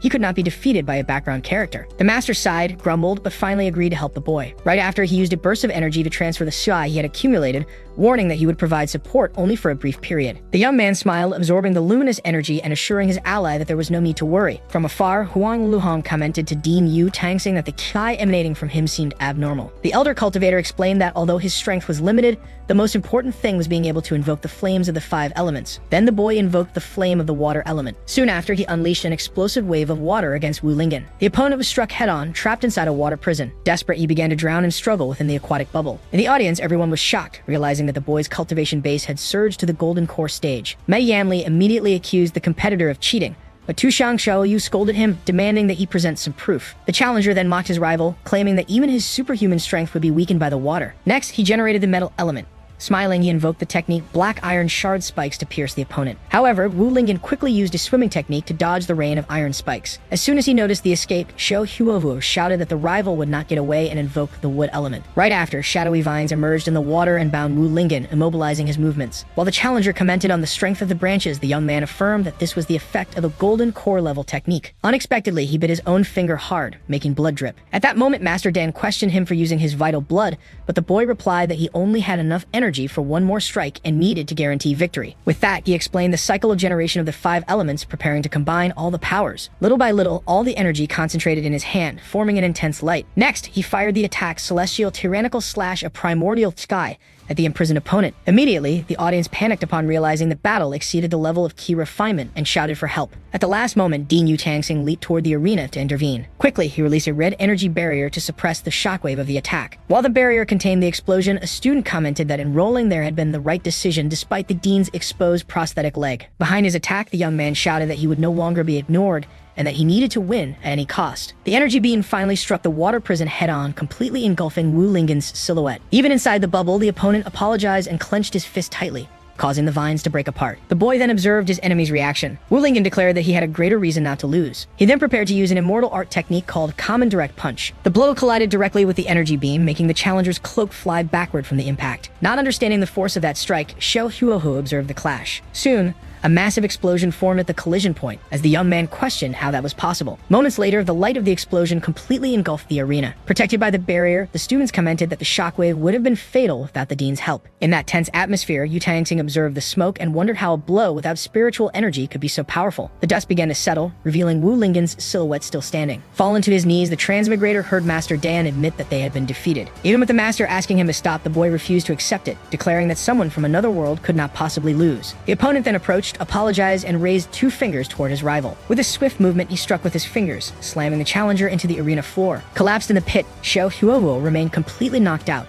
Afterward, Wu Lingjin cast a glance at his defeated rival and revealed that, in truth, he too was a transmigrator. From afar, Mei Yanli grew irritated, questioning the true strength of the victor. With the victory made official, Wu Lingjin was acclaimed by the crowd as the announcer declared his name. As soon as he stepped down from the arena, Tu Xiaoyu and Murong Chan embraced him, praising his strength and the impressive punch. A little embarrassed by the attention, the young man commented that the effort of the fight had left him greatly drained of energy. Murong Chan quickly reassured him, saying she had plenty of food for him to recover. At that moment, she pulled out a giant piece of meat from inside her clothes to offer to the fighter. Tu Xiaoyu immediately scolded her, asking her not to keep her storage pouch in such a strange place. In response, Murong Chan said that Spot had the most space, leaving the fox girl flustered. While the young cultivator ate, the fox observed her rival and decided she would learn to cook so she would no longer give her any advantage. Soon after, Mei Yanli interrupted the group, asking if they weren't going to step down so the next competitors could fight. As he walked away, the victor had a sudden idea and stopped midway. Next, he ran back towards Xiao Huoho, who was still lying on the ground. The young man then crouched down and offered a piece of meat to his rival, asking if he too would like to eat some. The defeated opponent only stared at the offered meat without saying a single word. With a quick gesture, Xiao Huohu slapped the food away and shouted that he needed no one's pity. As the defeated one left, Tu Xiaoyu promised to teach him a lesson,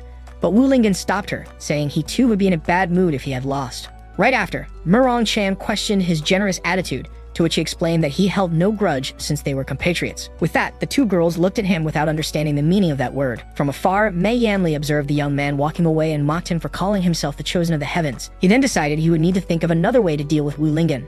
Suddenly, a punishment talisman was slapped onto his face, cutting off his thoughts. As soon as the talisman hit him, Xiao Chunhu appeared and fined him 100 spirit stones for spitting on the ground. The young man recognized the instructor and, having no way to resist, agreed to pay a fine immediately. Handing over the stones, he swore to himself that he would make Wu Lingjin pay for that humiliation. At that very instant, the victor sneezed unexpectedly. Murong Chan quickly offered him some ginger soup, but he refused, saying that probably someone was just thinking about him. Shortly after, a voice called his name, making him turn to see Baidi standing atop the arena. He recognized her the moment he laid eyes on her. Nearby, Mei Yanli commented that it was not yet that student's turn to fight. Ignoring the instructor, Baidi addressed the young man, acknowledging his strength but questioning if it was right to ignore others in that way. From afar, Xiao Huo remarked that the girl had offended two people as soon as she arrived, while walking away still surprised that he had been defeated so easily. Soon after, Baidi accused him, declaring that if no one could expose his demonic cultivation techniques, she herself would. Not understanding the accusation, Wu Lingjin asked what the young woman was talking about.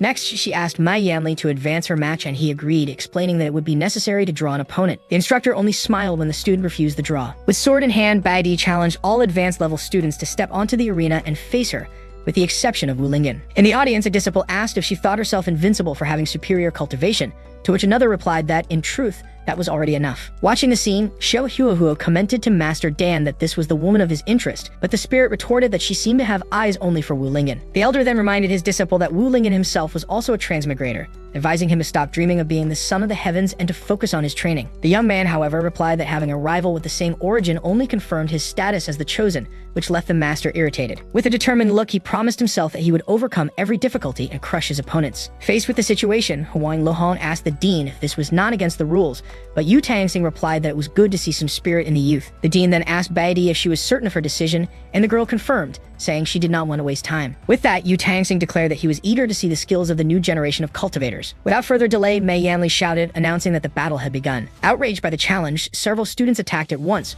warning her not to be arrogant. Unfazed, the swordswoman called their attacks insignificant tricks and initiated her technique. Right after, she invoked the Dance of the 100 Sentinel Swords, creating a barrier of blades around her. One of the challengers shouted that he would break the defense with brute force and charged against the circle of swords. With that, he raised his weapon and unleashed the strike, Frenzied Blade of Purple Thunder. The young woman merely observed him and asked if he truly wished to compete in a contest of strength. The attack collided with the barrier in a flash of light. Right after, it was stopped by the cultivator with her large sword. Next, a great explosion followed, hurling all the students away with the shockwave.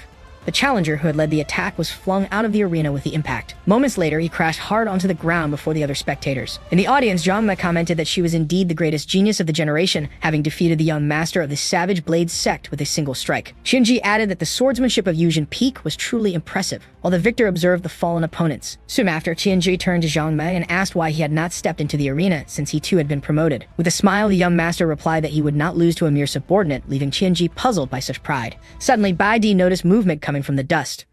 At once, one of the students who had resisted the previous attack rushed forward to strike her from behind. With a swift spin, the swordswoman disarmed him and hurled him into the air with the force of her blade. Seeing the opportunity, the other challengers still standing decided to attack all at once. Thus, they advanced together, forcing her to defend herself while she complained that this would never end. Then the cultivator formed a seal with her hands, declaring that she would control the sword with her kai. With that, the warrior levitated above her blade in a pillar of light, while the audience wondered if she had already reached the golden core stage. At that moment, Jiangmei explained that this was not a flying technique, but rather a movement from Yujin Peak to carry people with the sword. Soon, rings of energy began forming around her body in the air. Amid the glow, one of the defeated students shouted, complaining that the technique was obscuring their vision at a crucial moment. Right after, the challenger raised her weapon and invoked the technique Ascension of 10,000 swords. Thus, she unleashed a rain of energy blades that descended upon all the opponents in the arena. In the next instant, all the remaining challengers collapsed to the ground, defeated and immobilized by the swords. Meanwhile, Tu Xiaoyu admitted that the swordswoman was skilled, but still inferior to Wu Lingjin. Moments later, one of the fallen students tried to speak, but only spat blood. The wounded one questioned why he had been hit, while another suggested the young warrior had done it on purpose. From afar, a masked man observed the cultivator land in the arena. The stranger then muttered to himself that she had grown even stronger. Soon, the announcer officially declared Bai Di the victor of the challenge. As soon as the fight ended, the winner turned and fixed her gaze on Wu Lingjin. Then she challenged him, declaring that it was time to settle their unfinished business. Without hesitation, the young man walked toward her and asked if she didn't need to rest, but received the reply that it was unnecessary. She then stated that defeating those opponents had cost her almost no energy. Faced with the scene, Dean Yu Tangsing remarked to Huang Lohong that he would let the two strongest students of that class compete. Right after, Huang Lohong released several monitoring drones to record the battle. The small machines then hovered over the defeated competitors in the arena.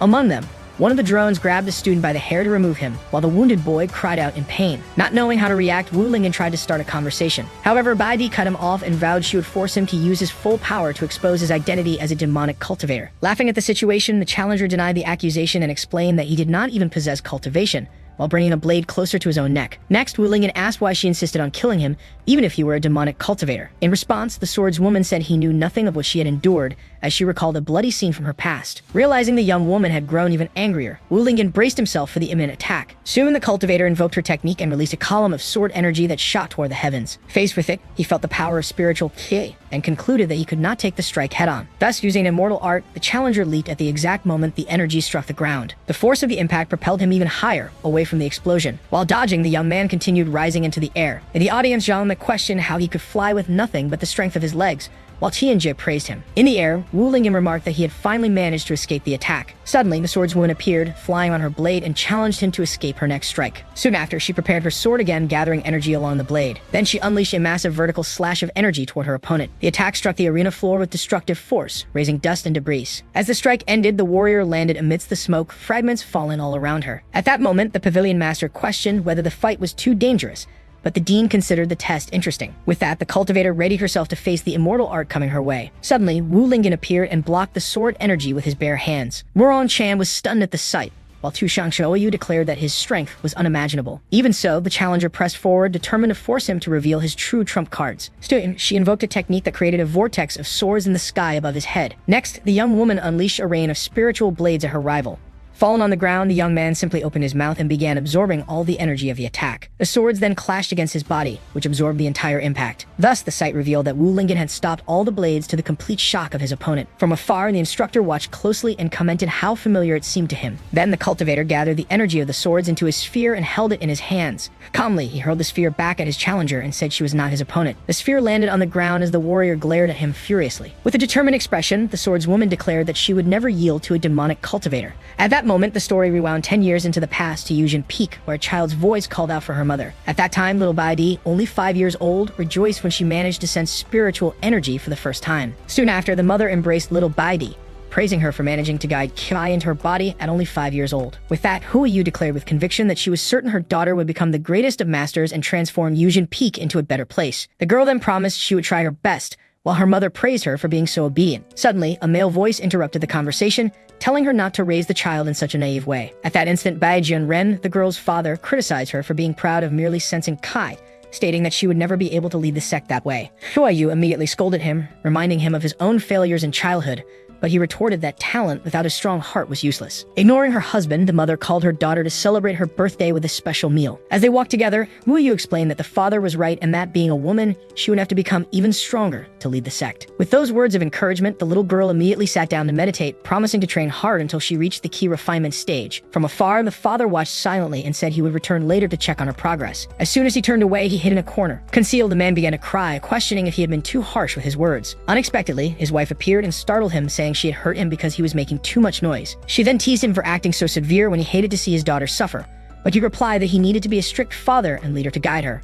Wu Yu asked if his dignity meant crying hidden in a corner, leaving him speechless. Bai Junren then reflected that the world of cultivation was dangerous, and that a little suffering now was better than losing her life in the future. With that, he declared with conviction that his daughter was, without doubt, the most exceptional genius of the younger generation. That night, the mother watched the little girl meditate, thinking she would need to bring more clothes for her because of the wind. Meanwhile, Yujin Peak remained silent under the moonlight. Alone in the garden, little Bai Di continued practicing her cultivation. While meditating, she thought she was very close to finally reaching the key refinement stage. Determined, she focused even more, resolved to grow stronger so that her parents would stop fighting. Suddenly, a shadow with a demonic aura appeared behind her without her noticing. Right after, her mother approached with a tray of snacks, asking her not to train so late. At that moment, the shadow transformed into a large demonic figure with a red aura, while Wu Yu screamed her daughter's name. At the same time, another presence revealed itself. A demon with sword and shield appeared on the nearby rooftop. The girl's mother then identified the figure as a demonic cultivator. Startled, Wu Yu dropped the tray of food on the ground. Despite the chaos, little Bai Di remained focused on her cultivation, repeating to herself that she was almost there. High above, a violent clash of red and blue energy erupted. At the same time, the girl approached the key refinement stage. With a final cry, the little girl finally advanced in her cultivation. Next, she turned and asked her mother how she had discovered her breakthrough so quickly. With no time to celebrate, Wu Yu embraced her and shouted for her to flee from the demonic cultivator looming above them. She then pushed the girl away and ordered her to find her father, taking the enemy's strike in her place. Dust rose with the impact of the attack. Moments later, Bai Junren arrived with the guards and asked what happened. His eyes widened immediately. Before him, the demon had its sword embedded in his wife's chest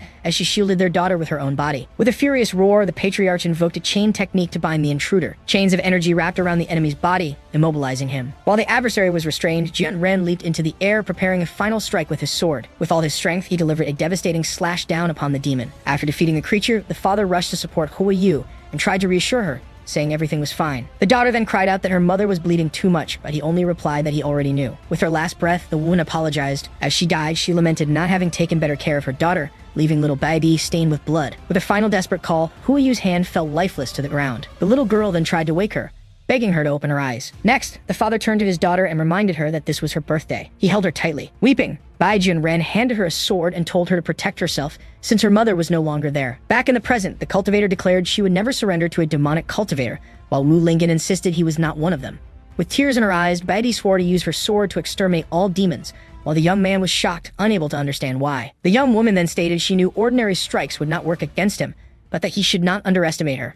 Right after, she explained that although her father had forbidden her from using that technique before reaching the golden core, she had no other choice against such a powerful enemy. She then raised her sword and recited the same incantation her father had used in the past. The dean and Huang Lohong watched closely, while the pavilion master identified it as Yujin Peak's mortal strike against demons. Yu Tangxing looked at the scene with concern. However, upon executing the technique, the young woman spat blood. Wu Lingjin grew worried about her condition and tried to offer help. Suddenly, the same chains of energy her father had once used appeared and bound the young man's body. With her opponent immobilized, the cultivator prepared to deliver her extermination technique. Immediately after, she unleashed the final sword strike, shouting the name of the technique with all her might. The attack struck the arena floor with devastating impact, raising a massive cloud of dust and debris. In the audience, Morong Chan watched with concern, but Tu Shang Xiaoyu reassured her, saying he probably wouldn't mind it. Amid the dust, the girl told herself that this strike, created to kill demons, would surely be more than enough to defeat him. However, from within the smoke, an unexpected voice echoed. The competitor turned in surprise, not understanding what was happening. Soon, Wu Lingjin emerged from the dust completely unscathed and asked if she had already finished her attack, leaving her utterly speechless. But Bai Di then asked what kind of demonic cultivator he was to have suffered no damage. However, in response, Wu Lingjin simply clarified that he was not a demonic cultivator. Still completely ignoring the answer, the girl began to wonder if there was something wrong with her own technique. Soon after, she started questioning whether the failure existed because she had not yet reached the golden core stage. With that, the competitor concluded that if she had more strength, she would easily defeat him. Meanwhile, from the audience, Dean Yu Tangsing watched the scene with an intrigued expression. Back in the arena, the challenger released his aura and declared that he would break through his limits to annihilate all demons. At that moment, the Dean appeared behind her with a grim look. Immediately after, he placed his hand on her shoulder and announced that the competition was over. At that moment, the crowd began to speculate whether the fight had been interrupted out of fear that she might actually kill Wu Lingjin. However, a masked man stated that it was already too late to stop anything. As soon as he finished speaking, he pointed and fired an energy projectile toward the arena. The attack pierced through the battlefield and struck Bai Di on the back of the neck. Beside her, the Dean sensed a strange aura forming around the competitor's body. Yu Tangsing then turned with a wary expression as he realized something was wrong. Immediately, a shadow with an aura emerged from the ground, taking the form of a creature. Soon after, the demon let out a roar that echoed throughout the arena. Faced with the scene, the Dean reacted with an irritated expression. As the creature grew, he wondered how a demonic cultivator had managed to infiltrate the event. With that, he ordered the instructors to protect the students while he dealt with the threat himself. After confirming his command, Bai Di fell to her knees on the ground, not understanding what was happening. At that moment, the demonic creature turned and charged toward one of the students. Seeing the scene, the competitor relived the memory of a demon attacking her family in the past. Soon after, the monster leaped to strike, while the Dean rushed to intercept it. Even wanting to fight, the girl realized her body was completely paralyzed. To protect her, Yu Tangsing stepped in front and blocked the demon's blow. Meanwhile, from the audience, the masked man commented that the situation was not chaotic enough yet. Next, he gave the order for his followers to begin acting. At once, several shadowy creatures appeared all across the arena. Thus, examiner Huang Luhong realized there was more than one demonic cultivator present. In turn, instructor Mei Yamli offered to hold back the creatures, telling Xiao Chunhu to take the students to a safe place. With a confident smile, he declared that the demons could not harm him because of his sacred body. As soon as the creatures attacked him, they were all repelled by a barrier of energy surrounding his body. At that moment, from the stands, the students commented that despite appearances, the academy's instructors were truly reliable. Finally, Chushang Xiao Yu watched the battle with a curious expression on her face. After the attack, Mei Yamli remained standing without a single scratch, to everyone's surprise. Meanwhile, Dean Yu Tangsing prepared to shield the competitor from the larger creature. Soon, the demon struck him with a powerful punch that was blocked at the last second. With glowing eyes, he activated one of his special combat techniques. Next, the Dean fired a barrage of energy from the skies that struck all the demons at once. Thus, the students watched the explosion while one of them remarked on the master's impressive skill. Right after the strike, however, Yu Tangsing showed great physical strain. At the same time, Bai Di recovered and prepared to attack the creature approaching from behind. The demon, however, charged at high speed and struck before she could react. At the moment of impact, the girl turned with a look of surprise on her face. Unexpectedly, Wu Lingjin appeared and blocked the attack with only one hand, saying that girls should not be bullied. Surprised, she asked why she was being saved after everything she had done. With that, the young man asked if the creature was her pet, making her even angrier. The young woman then explained that even though she treated him as a demon, he still helped her. With a smile, Wu Lingjin replied that what mattered was kindness in one's heart, a lesson he had learned from his father. Right after, he stated that he considered her a good person, and therefore he could not allow her to be defeated. Next, Bai Di warned him about two demons charging from behind. Without turning, he readied one of his techniques. With a swift spin, he executed a strike that unleashed a wave of energy. The impact of the technique completely disintegrated the two creatures instantly. From afar, the Dean remarked that this boy was interesting for being able to defeat such a threat. Then Yu Tangsing released his aura and prepared to eliminate the remaining demons. The master then unleashed a rain of energy projectiles that struck the entire arena. The larger demonic creature, however, began to rise again from the rubble. Because of its roar, both of them stood still for a moment. At that instant, Wu Lingjin realized the creature was transforming and prepared to act. With a quick movement, he used a technique to intercept the sword strike. Thus, he managed to stop the blade with his bare hands, while the monster roared. The girl, however, declared that she also needed to fight and ready her weapon again. Soon after, she broke free and rushed forward alone to strike the demonic creature. With a precise blow, the competitor managed to hit the monster's arm directly. Next, Bai Di looked up, celebrating the success of her strike. While the monster remained standing, Wu Lingjin remarked that she truly was a good person. The creature's body then began dissolving into a liquid that spread across the ground. Seeing the scene, the young woman stood in the middle of the substance, not understanding what was happening. Suddenly, Bai Di collapsed to her knees as she realized the monster was poisonous, leaving Wu Lingjin on high alert. While holding the sword, Wu Lingjin noticed that the poisonous mist was far stronger than before. Suddenly, the blade was pulled back. Right after, the creature lunged forward to crush them, while Bai Di shouted for him to be careful. Even trying to move, the young man realized his body was completely paralyzed by the poison. With that, the girl jumped in front of him and used her own sword to block the strike. As she tried to resist, she admitted that she couldn't hold on for much longer. In a final effort, Wu Lingjin grabbed her and managed to escape the attack. The creature's strike then slammed into the ground with force, raising a cloud of dust. Seeing him unharmed, the competitor asked why the poison wasn't affecting him, but he couldn't answer. With that, she suggested that perhaps he had antibodies from a previous encounter. The young man then asked if she had faced a monster like that before, but he was interrupted. Even though she wasn't affected by the poison, the girl admitted that she wasn't sure if she could defeat that demon. Upon hearing the word, Wu Lingjin remembered his father and thought that demonic cultivators didn't look like that. Unexpectedly, the monster began undergoing a new transformation. The creature then let out a deafening roar that echoed throughout the arena. As it roared, Baidi was thrown back by the force of the impact. Fallen to the ground, the young man urged her to use her special strike against the monster. The competitor, however, revealed that her hands were trembling and no longer obeyed her. Suddenly, the mysterious hooded man appeared with a smile on his face. With an air of superiority, he declared that this was the perfect moment to save the day. Beside him, Master Dan advised him to be cautious, but he boasted that the plot favored him. Next, Xiao Huowu turned to Bai Di and told her to just sit back and watch his show. At the monster's roar, the young woman prepared to fight even without strength. The newcomer then clasped his hands together and began focusing his energy. Soon he materialized a massive sword in his hands, preparing for the attack. With weapon in hand, the hooded man leaped toward the monster to strike. The blow cut through the air and hit the creature's side with great impact. From afar, Wu Lingjin warned him about the poison released from the monster's arm. With a smile, he replied that he already knew that. Next, Xiao Huohu activated a technique that cloaked his body in flames. The technique transformed into a fiery dragon that charged at the demonic creature. With that, the clash of their strikes generated an explosion that lit up the entire arena. Soon after, he retreated into the air and prepared to deliver the finishing blow. The hooded man then raised his weapon and attacked with a vertical slash. Unexpectedly, the monster managed to block the blade with its own arm, leaving him stunned. The creature then shattered the energy sword and flung him away with the impact. Wounded, he refused to retreat, declaring that as the chosen one, he would fight to the end. In response, the demon launched several shadowy projectiles at him. From afar, Baidi watched the scene completely frozen. Soon, the girl recognized the technique as belonging to Yujin Peak and began to question the monster's identity. The creature then roared and charged at high speed. Seeing the danger, Wu Lingjin leaped in front of her and shielded her with his own body, being pierced in the back. While holding her, he said that this was to repay the favor from before. Suddenly, Dean Yutangsing appeared, cloaked in a fiery aura, shouting at the monster for harming his students. Next, he manifested a gigantic form of energy and declared that the creature would die. The lesser demonic creatures rushed to attack the master's manifestation of energy. Completely surrounded, Yu Tangsing cursed that group of demonic cultivators. From afar, the masked man commented that the real show could not be interrupted yet. While holding him, Baidi asked how she could cure him of the poison, but he said he was already out of strength. Hearing this, Tianjia remembered that the only way to neutralize the poison was with antibodies. With that, the girl raised her sword and declared she would use her own blood to save him. Suddenly, a shadow darted toward them at high speed. The monster then leaped into the air, ready to crush them both with a single blow. Realizing she wouldn't have time to cut her wrist, the competitor looked at Wu Lingjin. Without hesitation, she held his face and kissed him in front of the entire arena. The kiss continued as debris from the previous attack fell around them. Completely shocked, Xiao Huohu fell to his knees, unable to believe the scene he was witnessing. The crowd erupted in an uproar, while one of the students remarked that he had already suspected their relationship. Muron Chan placed a hand over her chest, while Tushang Xiaoyu screamed furiously for her to let him go. In the next instant, the creature's attack struck the ground, but the two had already vanished. As soon as the kiss ended, Wu Lingjin activated one of his techniques with his hand glowing. Right after, he leaped into the air carrying the girl and prepared a deadly punch against the monster.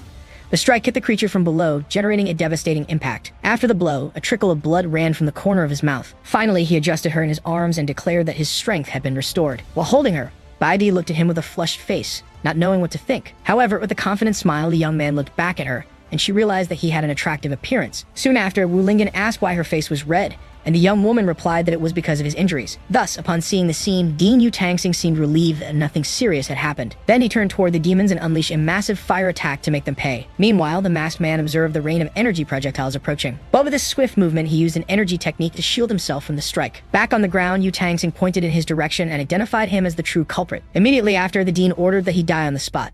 Thus, the hand of his manifested energy advanced to crush him once and for all.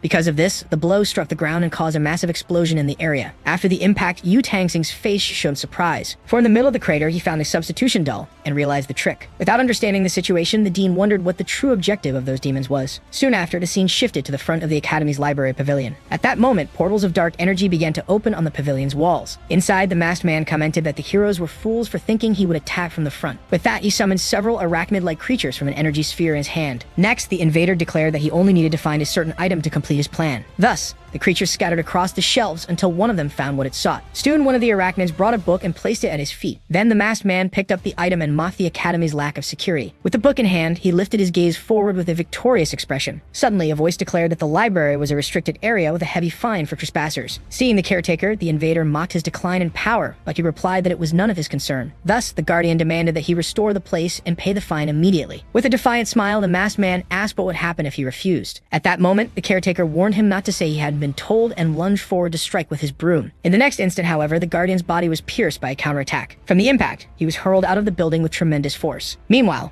from the main arena, Yu Tangsing saw the explosion and realized something had happened in the library pavilion. With that, he ordered the other instructors to protect the students, as he would check the situation himself. Immediately after, a figure soared through the air at high speed toward the pavilion. Watching the scene, Chushang Xiaoyu remarked that the world seemed about to enter an era of chaos. Back inside the library, the caretaker used his long beard to strike at the masked man from a distance. However, the invader mocked him for causing even more destruction than himself despite being the guardian. Without a scratch, the man reappeared and added a repair fee to the invader's fine. Soon after, the masked man's arm detached and fled through a dark energy portal carrying the book. With his body regenerating, he complained that the old man remained irrational even after so many years. For his part, the guardian simply observed him with a stern expression without retreating. Then he declared that there was no need to be reasonable with demons and charged forward to attack. Thus, the caretaker struck with his broom, but it was blocked by a barrier of dark energy. Even with the block, he kept up the pressure and managed to shatter the opponent's defense. Right after, a different glow appeared in the guardian's eye as he prepared for the next move. With a swift spin, the masked man struck directly. The caretaker, however, managed to hold it back with the broom's handle and neutralize the attack. With that, the force of the impact generated a wave of energy that destroyed part of the pavilion. Facing the guardian, the invader declared that the power he had accumulated over the years was beyond imagination. Then he recalled the time he was nearly killed in the past at his peak. In his memory, the red-bearded man appeared with a sword, facing him after his defeat. The masked man revealed that although he had lost the fight, he managed to steal half of the secret manual. At that moment, the image of the old guardian appeared holding the book with his sword in hand. Back in the present, he boasted that he had finally recovered the manual and questioned the opponent's silence. However, the guardian remained silent, his face covered in shadow. Unexpectedly, he simply added another fine for destroying the academy's facilities. Irritated, the invader transformed his arm into a claw and leaped to settle accounts once and for all. The strike did not hit because the guardian managed to dodge just in time. However, the arm was already coming toward him, leaving him startled. With that, he declared he would have to use his weapon once more and drew a blade from within the broom. Immediately, the guardian counterattacked with a slash from his sword. The clash between the two combatants generated an explosion of energy that spread across the entire library. Without understanding, the masked man watched his arm of dark energy begin to dissolve. Before him, the caretaker raised his flaming sword and declared that his remaining blade of fire had been unsheathed. Surprised, the masked man recognized the weapon as he was surrounded by the guardian's aura. Right after, he remembered how that very same sword had been destroyed in the past and mocked him for keeping a broken weapon. In response, the red-bearded man asked if he wanted to find out whether the blade was truly useless. Immediately, the caretaker challenged him to test it and dashed forward at high speed to strike. The first slash grazed the invader's face, which he barely managed to dodge in time.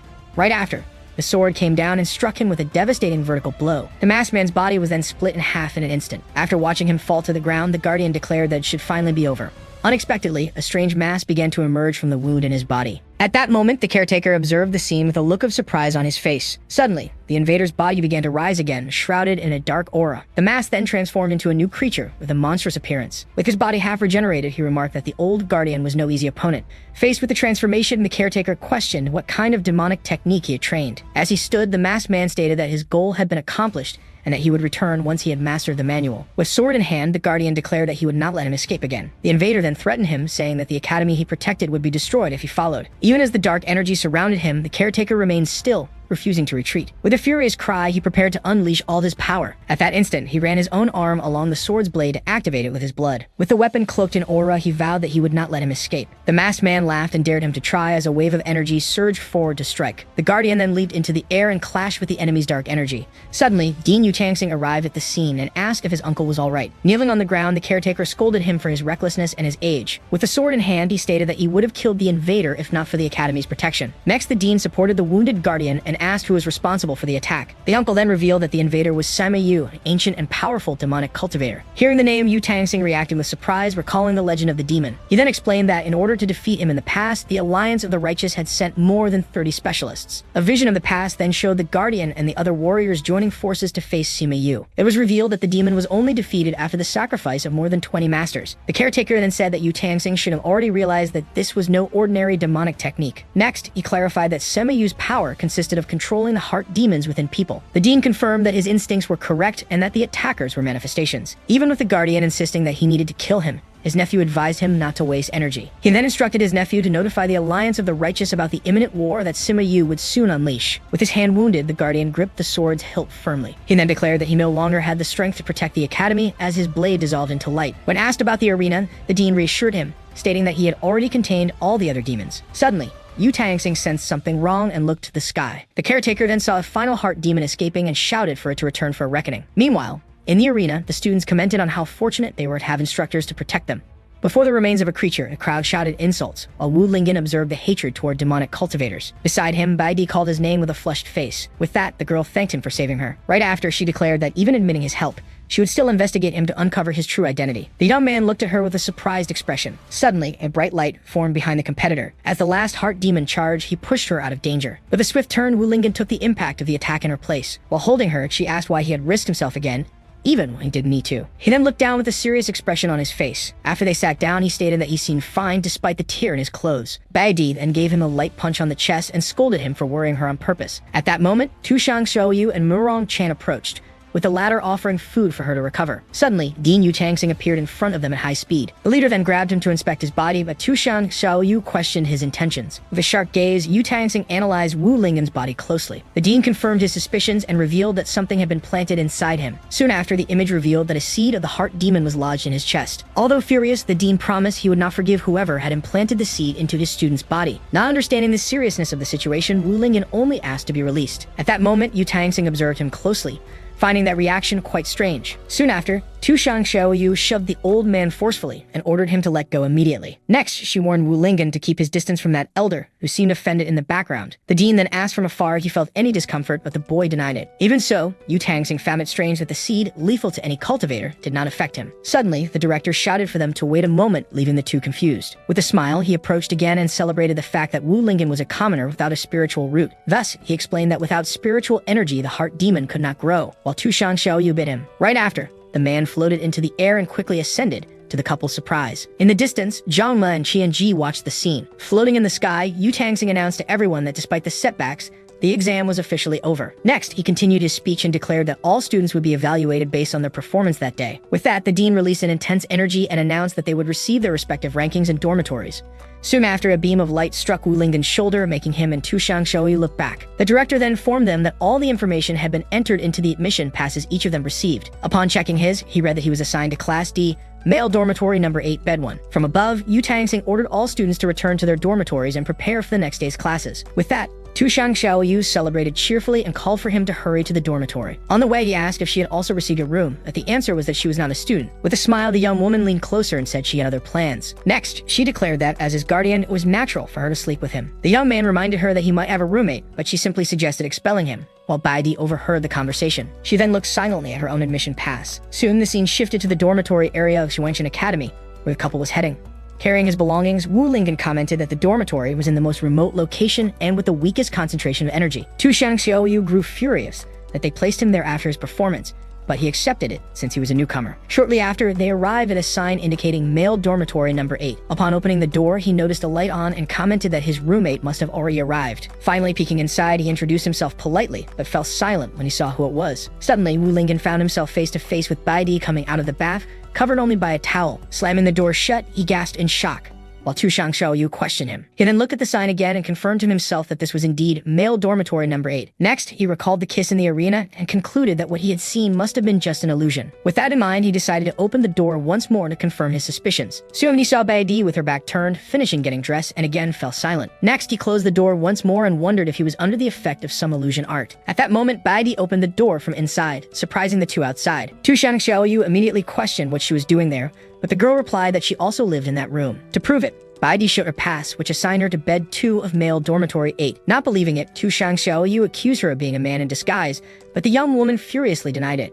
Wu Lingjin intervened to confirm that Baidi was a girl, which made his guardian suspicious of how he knew. With that, Baidi explained that she had swapped places with his original roommate, who was now in the best female dormitory. When Wu Lingjin asked why she wanted to stay there, the girl grabbed him and said it was to observe him closely. Baidi explained that she needed to learn his methods, since he was the first person of her age to defeat her. The young man processed the phrase of her age, while a note revealed that he was actually 20,000 years old. After that, he finally entered the room with his belongings. He warned that living together would be troublesome, but the girl said what happened was just an accident. Baidi further argued that if he could live with a fox, he could live with her too, which irritated Tu Shang Xiaoyu. Next, she promised she would only observe him in silence, making him reluctantly agree. Tu Shang Xiaoyu then called him to bed, ignoring Baidi, but he asked if they would really sleep together. She pulled him to her side and said there was no other place, and he ended up agreeing. Already lying down, he felt something watching him while Baidi was on the other bed with her eyes closed. The scene showed a candle going out and Baidi's resting face. Soon after, Wu Lingjin asked Tu Shang Xiaoyu if the academy's invaders were really demonic cultivators. He continued, saying that their techniques seemed different from those his father and the others used. With that, Tu Shang Xiaoyu decided she no longer needed to hide his secret. She then revealed that they were not ordinary demonic cultivators,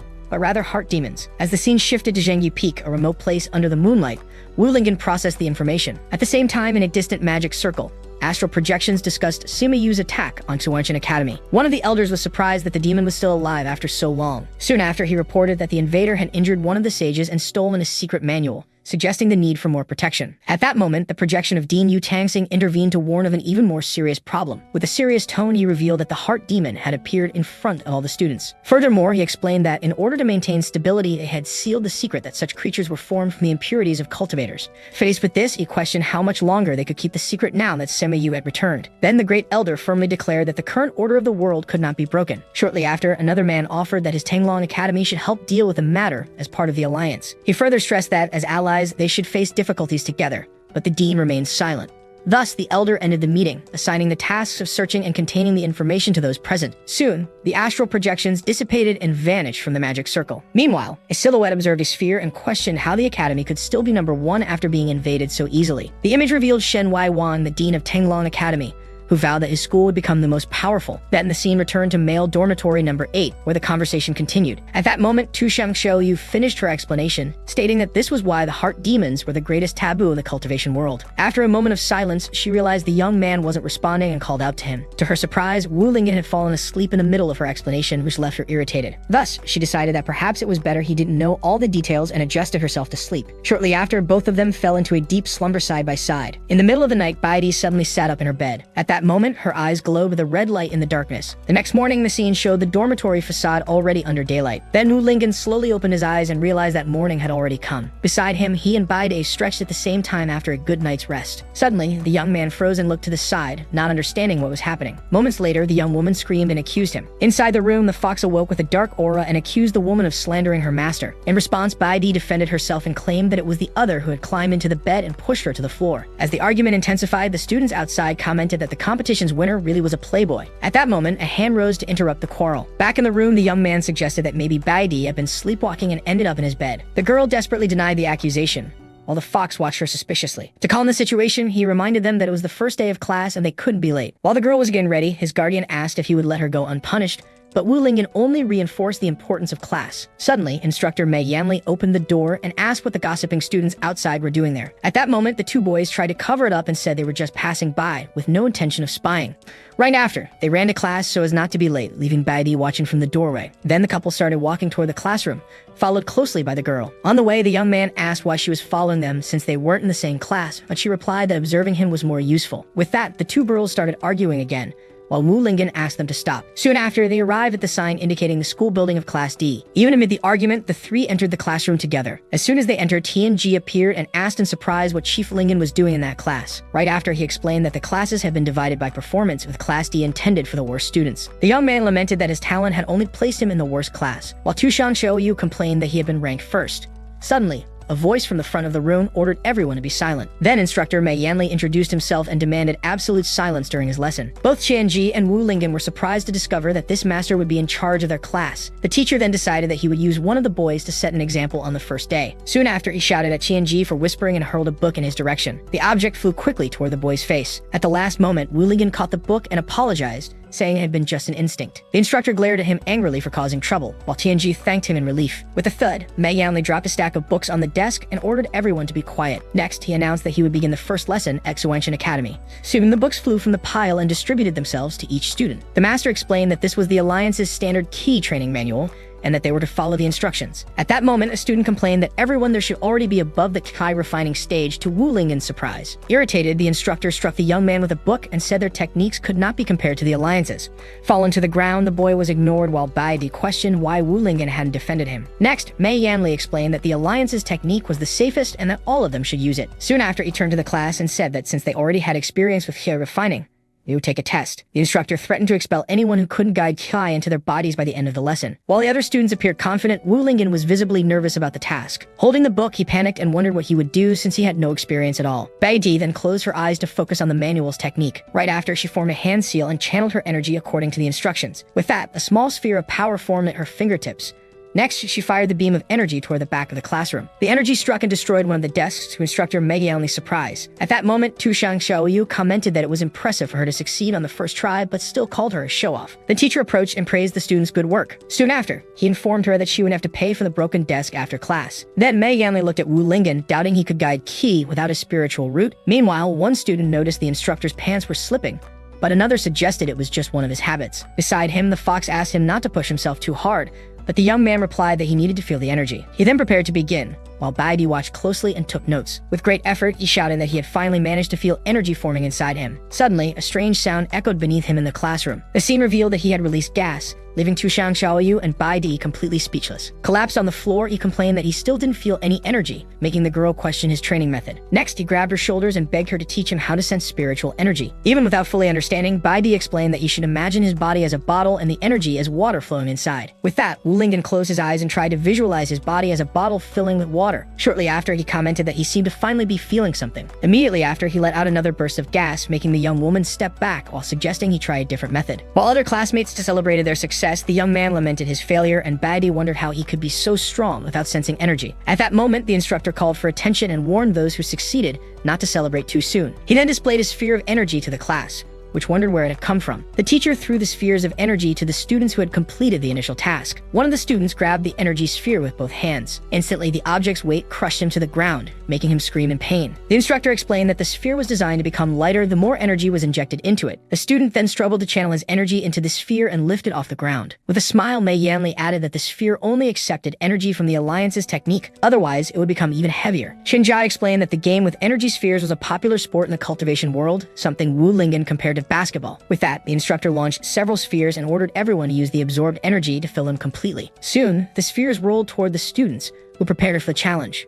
While Baidi lifted hers with ease, Tianjai still struggled with the weight in his hands. For his part, Wu Lingjin tried to lift one of the spheres, but was warned that brute strength alone would not be enough. Determined not to be expelled, the young man decided to use all of his spiritual energy, which he ended up confusing with physical strength. With his muscles tensed, he strained with all his might to lift the sphere off the ground. At that very moment, Dean Yu Tangsing was combing his hair in front of a mirror. Suddenly, he sensed something approaching in the sky and commented on how fast it was arriving. A massive flying ship appeared above the academy, while Shen Wei Wang announced his arrival. From the ship's deck, the visitor observed a beam of light rising into the sky. The light then materialized in front of the vessel, revealing Yu Tangsing with his aura of power. In a sarcastic tone, the local dean greeted the newcomer, saying he hadn't had time to prepare a welcoming ceremony. The leader of Tenglong replied that he rushed over to help as soon as he heard the academy was facing trouble. With suspicion, Yu Tangsing remarked on the large entourage, but was told that he also wished to learn from the best academy. Then the host stated with a smile that this was the true purpose of the visit. Suddenly, an energy sphere flew out from the classroom and shot up toward the ship, startling both deans. Moments later, the impact struck the underside of the vessel with great force. On deck, Shen ordered the defenses to be prepared,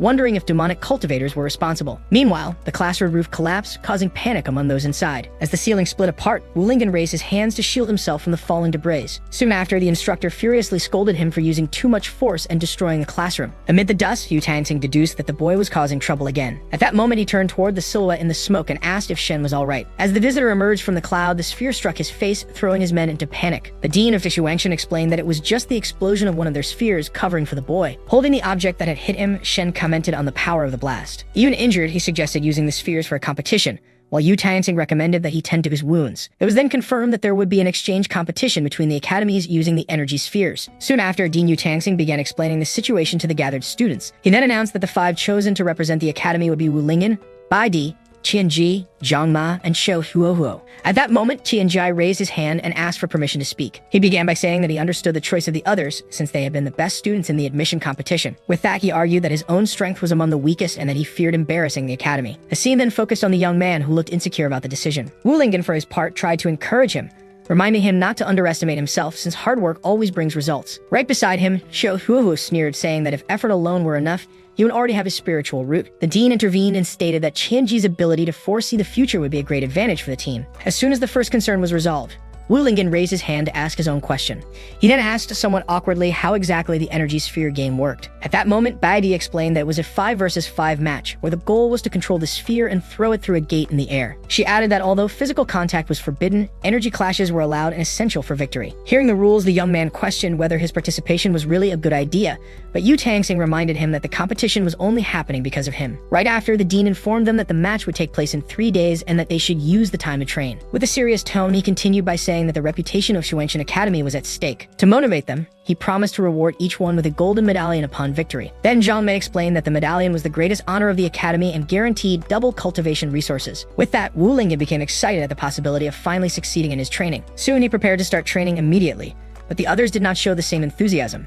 Xiao Huahuo declared that he would not train with someone incapable of using spiritual energy. Next, Zhang Mei stated that the extra resources meant nothing to him, since his family owned the academy. Bagdi then suggested that they ignore the others and train just the two of them, leaving Qianji aside. Holding a sphere, she explained that the more energy was injected, the greater the advantage in controlling the ball. At that moment, she challenged Wu Lingjin to try to take the sphere from her hands, and he readily accepted. As soon as he advanced, the girl dodged and explained that the sphere could not simply be grabbed. With a smile, she watched him closely, while an aura of energy formed around her. Wu Lingjin decided to use his speed and advanced surprisingly fast against his opponent. However, she stepped back, saying she would not make things easy for him. With the impact, his hands accidentally pressed against the young woman's chest. The girl then recoiled while the energy sphere rolled away. Right after, Xiao Huohuo accused him of doing it on purpose, but Wu Lingjin bowed to apologize. He approached to ask if Baidi was alright, and the young woman replied that she had already put the incident behind her. The girl then averted her gaze and noticed Tushan Xiaoyu watching from afar with a dark aura. With that, Tushan Xiaoyu ordered her to stay away from him, while Muron Chan offered food to ease the tense atmosphere. Back in the courtyard, Bai Di composed herself and said they should continue training.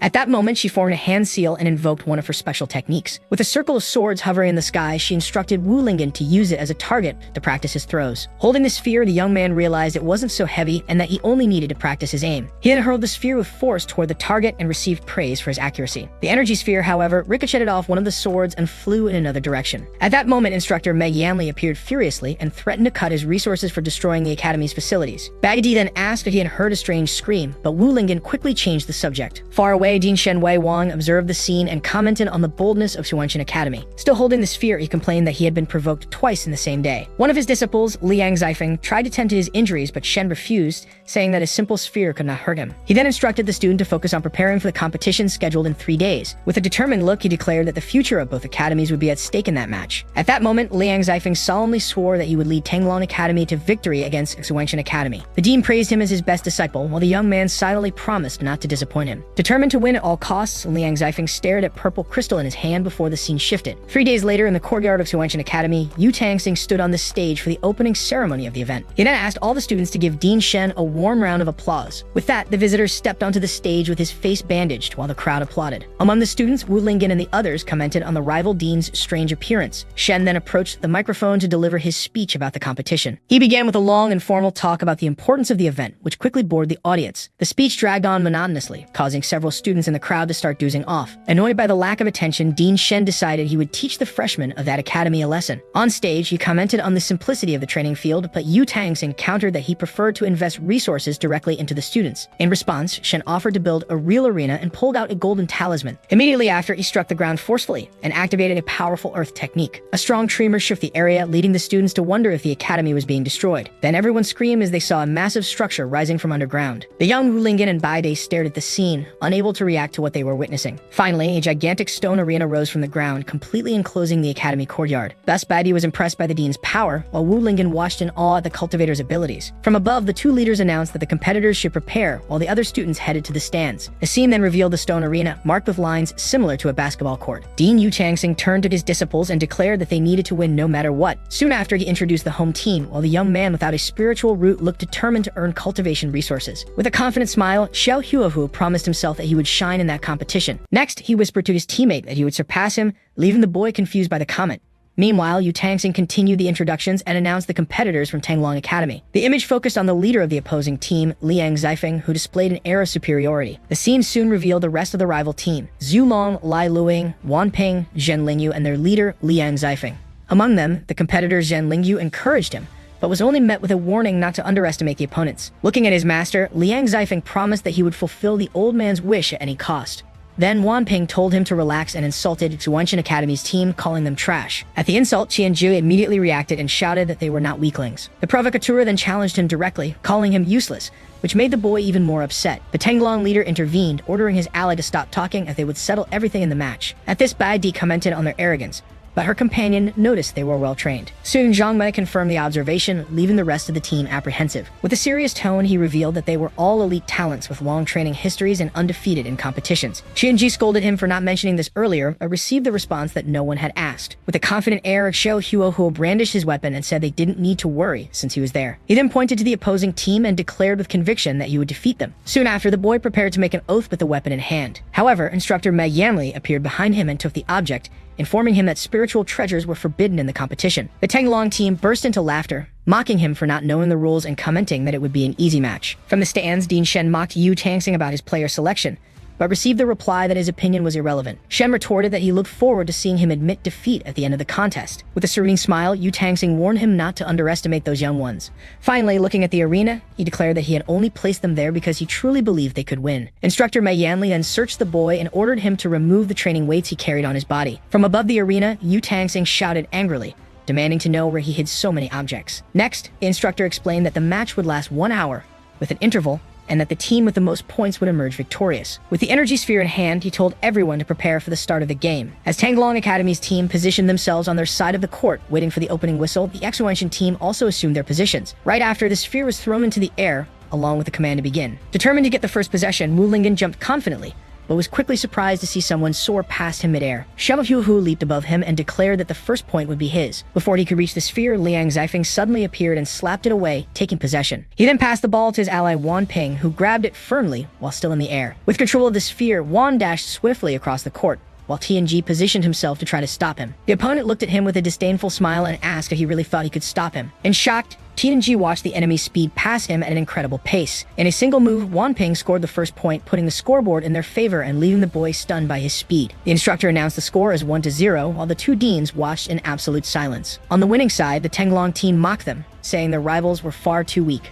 Undeterred, Baidi took the ball and warned her teammates to stop fighting among themselves. With a plan in mind, she assumed the lead of the attack and advanced, counting on her allies' protection. In front of her, Liang Zifeng positioned himself, confident no one could get past him. But the young woman slipped by him in the blink of an eye, leaving him stunned. At the same moment, the other Tenglong players united to form a defensive barrier. Before they could reach her, Xiao Huohu leaped beside her and unleashed his energy, clearing a path forward. He then knocked the three opposing players down with a powerful energy wave. Immediately, instructor Med Yanli showed Xiao Huohu a yellow card for maliciously injuring opponents. With the card in hand, he declared that there were no teams in the arena, only justice. Despite the foul, Baidi continued the play and prepared to shoot the ball. She lead confidently determined to score, but Zhu Long quickly positioned himself to block the attack. At that moment, the opponent bit into a piece of meat he held. Right after, a shockwave from the ground hurled Baidi back with great force. The scene revealed that Zhu Long had transformed into a reptilian monster and regained possession of the sphere. As soon as she hit the ground, a black shadow sped past her side. The shadow then struck the energy sphere in the monster's hands. Afterward, the ball was hurled directly to Liang Zifeng,